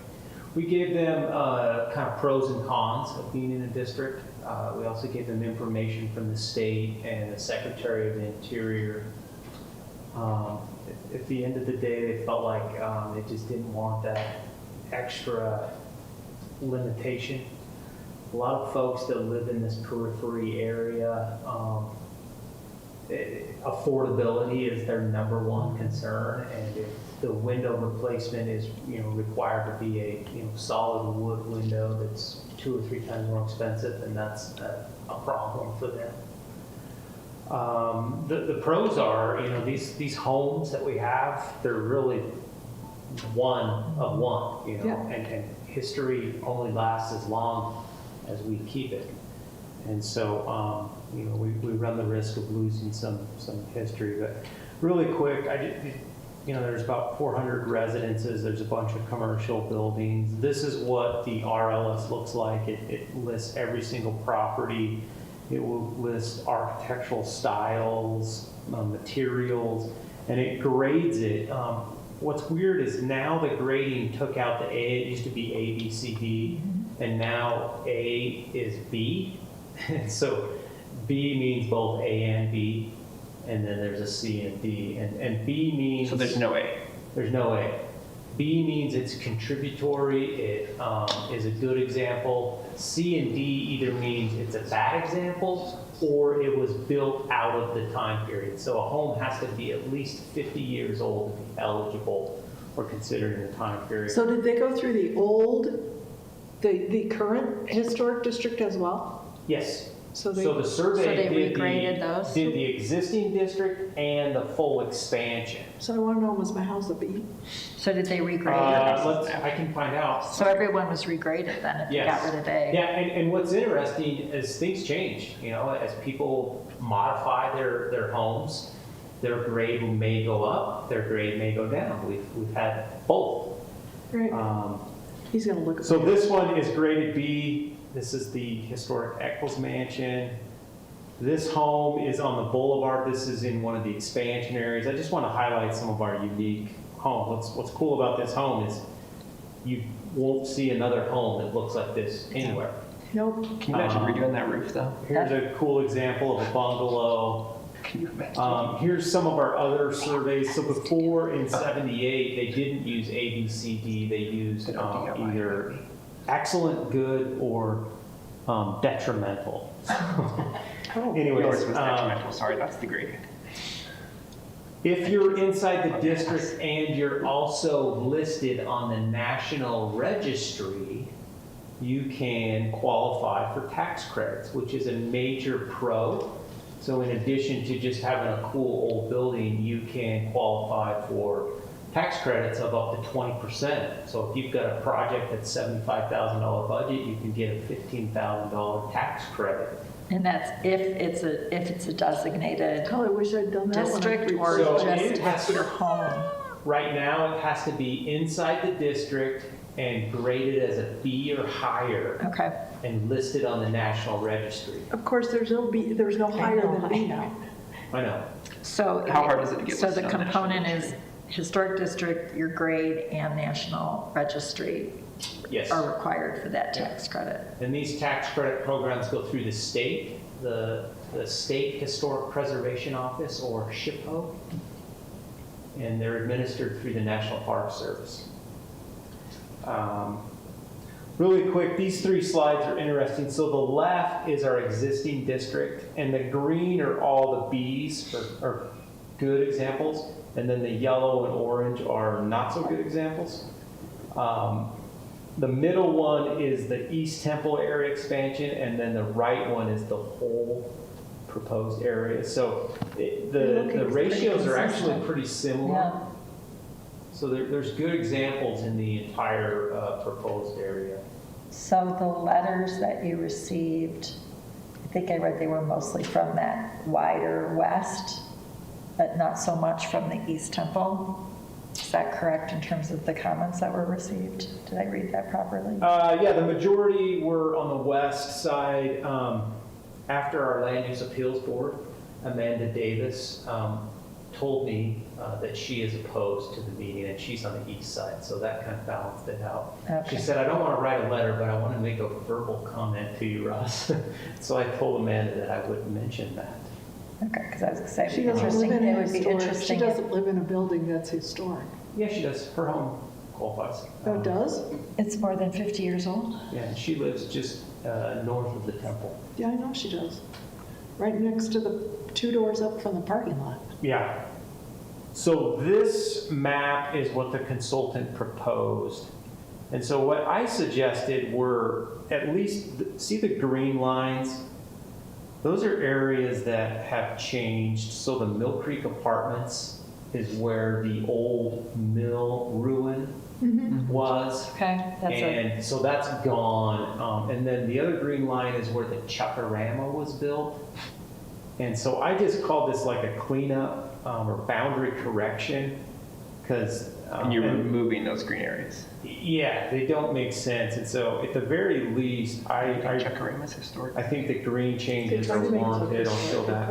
I love Chuckarama. So this one here, just The west blue- of South Main that has just the green line around that, that's. That's Yeah. the Chuckarama. I'll show you No, those. that's not I'll show you those in a better slide. Oh, okay, Hold on. thank you. The blue is the partial expansion, and then the black is the full expansion. Okay. This shows the grade. So all the white buildings are eligible or B grades, and then the black buildings are either C, D, or ineligible. This shows the age. So the reds and oranges are your older or oldest buildings. You start getting in the greens and the purples, and they're newer. And that's kind of typical. As you go outward, you'll see more greens and blues. Okay, so this is the correction area. So this used to be a row of historic buildings before they were demolished for Chuckarama. And so we don't want our historic districts going down through the middle of Chuckarama. So it just at least says, move it up to this property line and run it there. I like The next one, Chuckarama. this used to be inside the district because this is where the mill ruin was. Right. But now it's a brand new apartment, and so the recommendation is just run it Okay. down the street. This is across from the high school where there used to be a row of historic homes here. Yeah. And in our 1978 survey, it showed that. But these have all been demolished, and I don't anticipate that parking lot changing anytime soon. No, I don't either. And then this is the train depot, and this just simply doesn't follow the property lines, and so the zoning boundaries should just simply follow the property lines. Oh, okay. So those are the three cleanups that you see in green. So is the, can you go back to the train station? So does it also include that building further to the south or not? No, it does not include the Miwu design. Okay. But it might in the, no, No, it doesn't even in the No. proposed. Interesting. So Historic Preservation Committee recommended full expansion.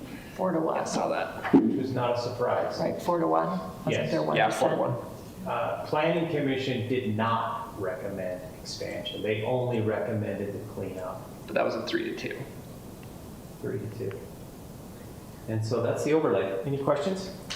So when Planning Commission discussed, did they discuss like just doing the blue versus the black at all? Or was it? Yes, they went back and forth, 3 or 4 motions, and then they settled on A denial. expansion. Yeah. So were they close to doing a smaller section or not? Yeah, they were, because it was 3-2, and they had a motion that was 2-3 that failed, and then they re-motioned 3-2 but it was close. And they had 5 out of their 7 quorum, and I thought, well, I wonder if the other 2 would have made a difference. So they were inclined to do like the boulevard area, but not the whole. That was the motion that failed, 2-3, yeah, it was just the partial expansion. but they spent a lot of time discussing the fact that 85% of the dwellings within that blue area qualify. 85% qualify compared to the greater expansion, which is only like 81%? 81%. Now, there is one more thing I should tell you. Since the RSL was done, these individual properties can go to the state and individually list themselves on the National Registry. Yeah. That takes some money to do that. It's about $3,000. But you can individually do that and then qualify for the tax credits. You would not be in the local district, but you would be on the National Registry. Is there a time or, I mean, I feel like being in the local district gives you some, it's sort of like a point of pride, but I didn't get that impression from the Planning Commission discussion. That they thought it was a point of pride. Correct. No, you didn't. You heard that in the Historic Preservation Committee discussion, and that was one of my bullet points on pros, because overall, nationally, historic districts do have higher owner occupancy. They do have higher pride of ownership. But I felt like Planning Commission was more concerned about the barriers. To people working on their own homes. Right. Yeah. So is there, do you know what the cost is to do the personal National Historic? $3,000, he said. About $3,000 About for an $3,000. individual listing. But you don't have to do that if you're in the historic district, or you still have to do So that maybe to there, get there. maybe there could be city funding to help get National Historic for your home if we want. Yeah. Always overjoyed. I'm sorry, Rich just fell out of his chair. Can I jump Hold on, in let's for a pick it minute? up, put it back. No, because I do think that there is something we frequently hear from our citizens, that we're losing a lot of the historic nature of our older neighborhoods, and that they really regret that, and that they're worried that if someone sells, then a dental office is going to be built 2 doors down from them. So I think That doesn't look you anything do. historic. But I'm just saying, but I mean, to me, that seems like that could be something to think about to help preserve perhaps some of that historic nature without making it a blanket that lifts the cost of homeownership for a lot of the people in that area. That it could be potentially be a win-win if our city could figure out if there's some grants or something that could assist people in getting that National Historic designation. Because I think there's a lot of value in that when you go visit other communities and you walk down the streets and you see these beautiful old homes. Well taken care of. Well taken care of. It's pretty amazing. So as we look at our general plan, potential zoning. Can I jump in for a minute? That would protect. Hold on a minute. Protect Can I? little pockets. Okay, now you can go. There we go. Okay, owning a property downtown in the historic district, I'm going to tell you, we had a car drive through the front of our store, and it was not our fault, and we had to fix it. We had to go through historic preservation, and it increases our cost of just fixing someone else's damage by 3 times. So expanding this has some economic repercussions for the owners. It has some economic repercussions for what we're able to do with some of these areas if we're going to change zoning. So we need to be really careful with this one because it starts to get really expensive really fast.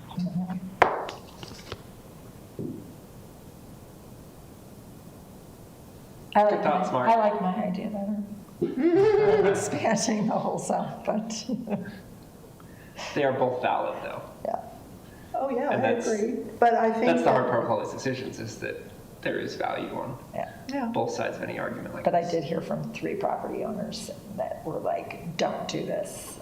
It's going to cost me. I'm already barely holding on to my house in that area. And I think it's hard when homeownership is as hard as it is right now. So I don't know. But I don't know, I mean, the interesting thing to me is, if it's in the historic district and you never touch the house, you never have to pay, you don't have any requirements. Your house just slowly But if falls you apart. want to put a new roof on, or you have Your windows that paint you want falls to off. upgrade, or. Your Yeah, wood rots. Then you do. So I think sooner or later, most homes in the historic district will need some. Well, of course they do. Yeah. And you drive up the cost to those renovations when they're in the historic district. I'm telling you, it's not easy to get through historic preservation. The key to doing that is to take 3 projects. 1, the one that you want. 2, one that you're okay with. And 3, the one that they're going to approve. And I'll tell you, that 3rd one always costs 2 to 3 times more money than what you're willing to spend. You sound anti-historic preservation, Mark Anderson. I have played that game multiple times, and I am happy with what we built. But I'll tell you, the cost just keeps going up and up and up. So we change all these homes, and if they do any remodels, it's going to get more expensive. So it's part of why this was recommended, because that 50-year keeps sliding up. That's why you need to do a new RLS every about 10 or 15 yeah. years. Yes. Any other questions for tonight, since we're just. Since we're at 4 hours now. A it's- 1975 Would you home stop? now is considered historic. Historic, isn't that scary? Is it really? I That's know. crazy. I know, I live in a historic home, because it was built in the 50s. Yeah. Well, that was one thing Sarah said, was she thought her whole neighborhood was historic. It is, yeah. You agree? No, the Hillcrest is, a lot of it is. So do those 3. Well, thank you, Russ. Now he gets to do another one. Put it on the record. Okay. You ready? Yes, this is our Cache Valley Mall. So the PDO is requesting a change, not to the Target, not to the multifamily east of the Target. It's to the proposed hotel and the multifamily that was south. So here's the original approvals. Here's the original site plans. So this is the hotel, that purple, and then this pink area, this kind of upside down L. And then this is the multifamily that they're proposing to change. So the developer couldn't secure the hotel, and so he's working on a multi-tenant, I'm gonna call it a mid-box. It's 60,000 square feet. How does that compare to the Target? Target is 150,000 square feet. And so they are proposing this, which is these two. Now I put them kind of side by side here. The upper one is the old approval, the lower one is the new request. So the parking lot stays mostly the same? Yeah, the parking is the same, the parking to the west. Yeah. Okay. Correct. This multifamily building stays pretty much the same, and then this one changes. So, the number of dwelling units drops, but the size of retail square footage actually increases. But then you lose 101 hotel rooms. And how many housing units do we lose? About 15. 15? Let me go back really quick. I know I read through this, it's No, late. it's more than that. It's quite a few. It's about 26, 30, 38, 39. No, 38 dwelling units. Lower. This is the building for, excuse me, the design for the multifamily is essentially the same. As the others, okay. This is what changes. So Planning Commission made some conditions. This blank wall is required to add some architectural features because this is near Cache Valley Boulevard and will be highly visible. Wait, which side of the building is that? That's the south side. Okay. So that's down here. Okay. And then some additional features in between. And they're looking at 2 tenants.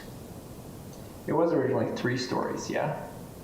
Oh, this building was supposed to be 3 stories when it was It was originally a 4-story hotel. And now they've gone down to just like a 1-story strip mall style. Yeah, but the mid-box is a taller, they're about 28 feet tall, so it's, oh, sorry, I'm going the wrong way. Yeah, procedure with me. So it looks like, it's going to be like what, like roughly similar to like where like Cater Shop and PetSmart. Yeah, like an Old Navy. Yeah, the Old Navy PetSmart, buckle. That's a mid-box. It's my favorite design of building in the whole world. I love them. Can we make sure we double the parking lot around it? So are they adding any green space or anything? Their open space requirements remain the same. Because it's based on the housing units. It's based on the overall acreage, and the overall acreage did not change. So their landscaping and open space remains the same. Can you go back to the side-by-side things? It just feels like there's Because there's more building and less parking though. So how are they accommodating the parking for the apartments now? So this actually has garage parking now, which picked up a lot of parking inside the building. So because they did lose a bunch of parking here. Yeah, so is it podium parking? Or is it garage parking? It's garage parking. So if you look here, these are all garages on floor number 1. Private garages, so kind of more like the Foothill? Yeah, it's like a single private garage tied to a certain unit. Okay. So that's their request. Planning Commission recommended approval, and then the design review was conditioned on those architectural changes. Were they, approval 5-0? Well, I know they said too, that if they thought maybe it would look better if there was 3 tenants. Because it would be more uniform. Because 3. So that's an option for this middle section. They could do another storefront here and meet those. Could they design it like a storefront so that so people get lost looking for the other storefronts? Yeah, it's pretty blank there in the middle.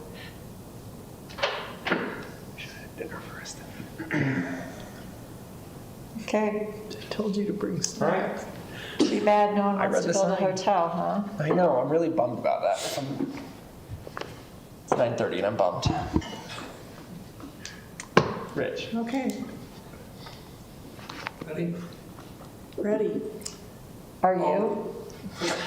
No. All of these are grants and reimbursements except for the very last one. Thanks, Mike and Russ.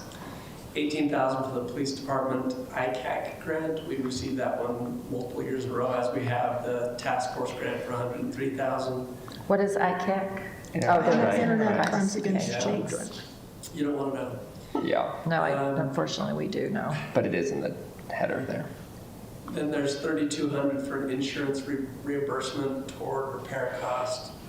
This is in our streets department, I believe. And then $41,200. This is a state grant for the Logan River Trail improvements feasibility study through the golf course. And then lastly is a request to appropriate $10,000 of library reserves toward electronic book subscriptions. This was a... Is this Hoopla went over or something? What's that? Is this Hoopla over budget or something? It's the other one. What's that one called? Libby? Libby? The other one. Overdrive? Overdrive, is that one? Overdrive. I think it's Overdrive. It was just Exactly $10,000 over budget, huh? It is. It's not over budget yet. It's just... But they anticipate there'll be greater expenditures for it. It was librarians trying to do accounting. That's what it was. Librarians thought they could Now, use... I used to be a librarian. We better not let you do any librarian. But you're also an accountant, so you would know. They thought they could use it.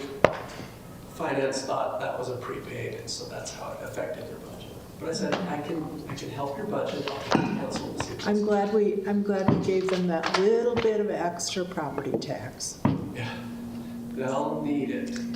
I will just need say, I continually stress fiscal responsibility in the library board meetings Please do. and the importance of budget and staying on top of it and meeting with the mayor to talk about expenses. So Is there an unwillingness to do that? I think sometimes there's a learning curve. Well, I think too, And a budget doesn't mean you get to spend it. There you go. A budget is the guidelines. You still need to make sure that you're making wise financial choices. It's just because it's in your budget doesn't mean you have to spend it. Oh, you're The more going to they fix it for me save, the quicker again. they get out of debt. There's still a little bit of debt. They're way ahead of the schedule, so this is great. But they do have a little bit of debt left. I'm hoping within 1 to 2 years they'll have it paid off, and that'll be great. Then they can put that toward operations. for you. Thank you. Doing what they need to do. Yeah, but the new director's doing a great job. Yep. Okay, any other considerations? So I have like 5 things. Just kidding. I don't have anything. One more cooking kit. My extra consideration was going to make sure we talked I have a about Mayor consideration for Dane's Rich and award, Craig. but obviously we don't need to do That I need that. to talk about afterwards. If there They'll are no more understand. considerations, we are adjourned. Oh, excellent. I have never